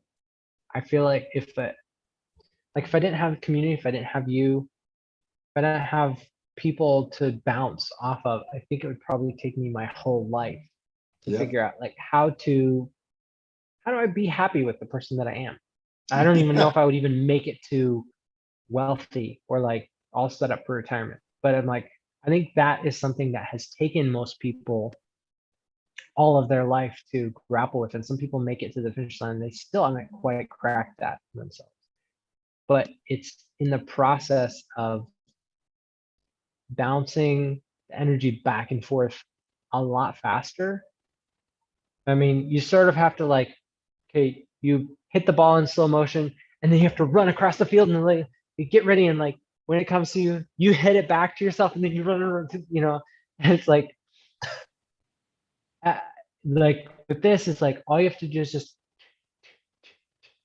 you know, just catch it as it goes back and forth. And it's like that process of like exploring more of the data in the universe you can just accelerate that process. Oh, I thought about this idea the other day. I really need to stop. I should keep going. But I had this one idea. I was like, so we keep talking about this idea of like light speed, like being able to travel at the speed of light. I'm like, what if thinking about it in 3D is the wrong approach? What if the vehicle to move somewhere is actually like, what's actually happening is you're taking consciousness from one place in the universe to another place in the universe for the purpose of understanding, right? So Mhm. instead of physically transporting matter from one place to another, what if you just use the process of storytelling, of understanding and learning to construct a story, and then inside that world, inside that story, you construct more stories, more story, like you just keep building this nesting process where all of these little algorithms like floating, all these little alive processes are working inside of systems. And it's like the story could be a novel, it could be a community, it could be like a TV series, but like compressing all of these things that are built to learn and understand, and by nesting it inside of something that our brains can harness, like for somebody who sees knowledge or an experience the same as travel, like that's how you can travel like ridiculously rapidly and experience a lot without having to expend the same kind of energy as like moving matter from one place to another. I think you're right, and I love like the concept of macro floating just because it condenses everything into one thing. So it's like, as an example, lately I've been getting to the point where it's like, I feel like I need to like be an asshole and be selfish and not care about anyone else in order to become who I'm meant to become. And it's like, it's such a big transitional thing for me that I've been fighting it ever since it's come up a couple weeks ago. But if we break it down to like, what is that one experiment I need to run? It's like, all right, just try being an asshole for a day just to see if you like it. Or it's like, oh, I want to make $1 million. All right, just find one affiliate offer and find one solo ad, connect the two to see what happens. Like having those micro experiments removes all the pressure because it's like, oh, all I need to do is that one small thing. It's kind of like, oh, I don't need to train to run an ultra marathon. All I need to do is run down a hill. Like making it super simple just makes everything easier, and you get to immediately evaluate, do I like this? Yes or no. Do I don't want to keep going? Yes or no. Instead of committing to this huge goal, and the second you do something that fails, you're like, oh, well, that's never going to work. So to me, there's like tremendous power in this micro experiment principle.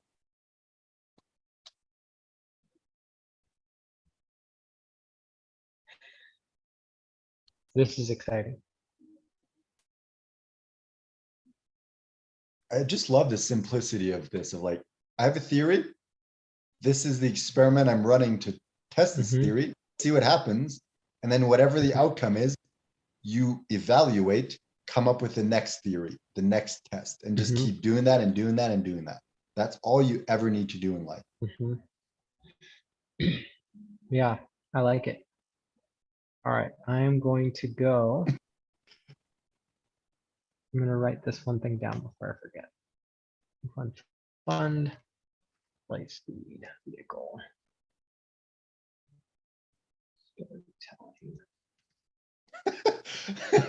I have a theory. If I pee, I'm going to feel better. Let's go test that theory. Well, it's funny that you say that because like earlier I had to pee and I was like, I wonder if I just told myself that I can reabsorb it and not have to pee. Like, can I believe it enough that that's true? And I was like, a little bit easier for me to just get up the best. Yeah. But I mean, imagine walking ourselves into the space where literally whatever we say is the same as believing it. And we could validate that like whatever we believe is the reality that we construct. I think that's the beauty of floating. Like we go through this discovery process of figuring out what is that one small experiment I need to run, rather than spending like weeks and months and years testing out the giant theory. We're like, one micro experiment, let's see what happens.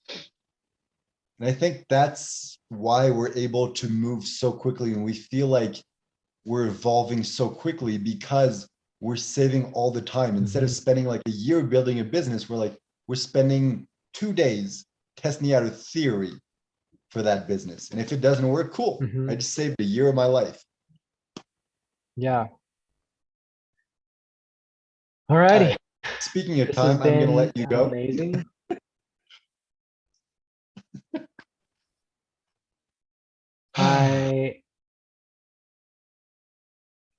I'm really grateful for you as a friend. I feel like my life is so much more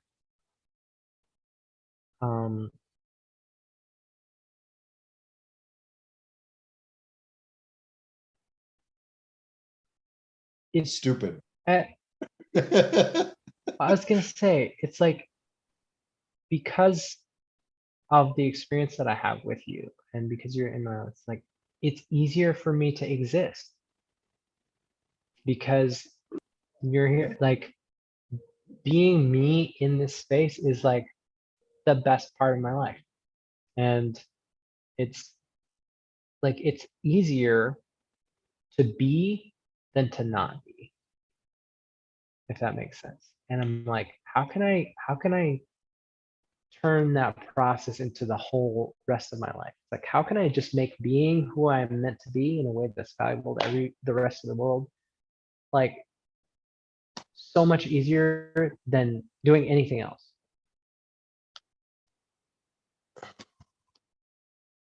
I think it comes down like to being in the present, and that's what being in the present is.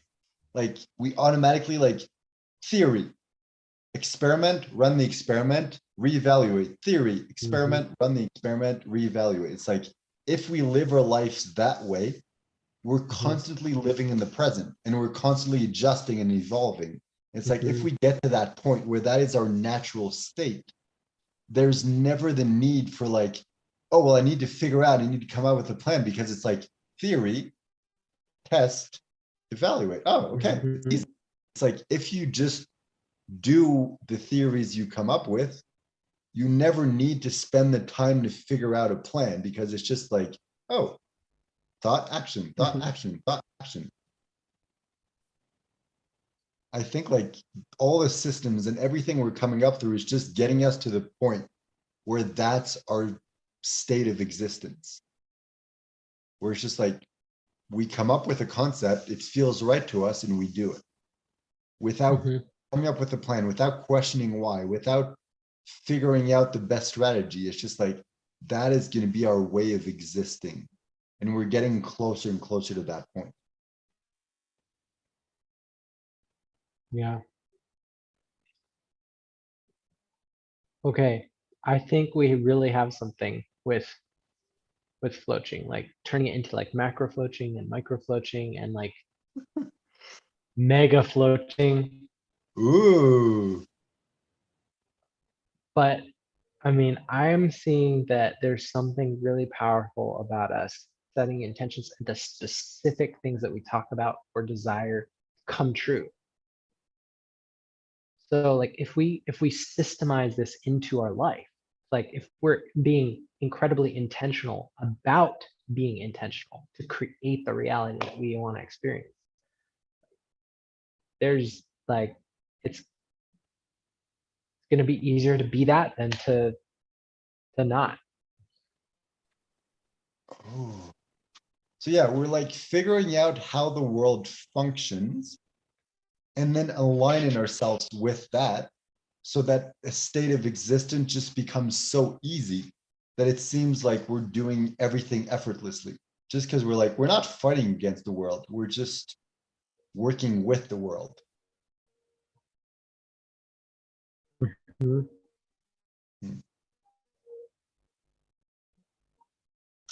All right, well, once again, this has been very dumb, very pointless, but also amazingly, breakthrough inducing. This is amazing. All right, we'll see you later, dude. All right, have a crappy day. Yeah.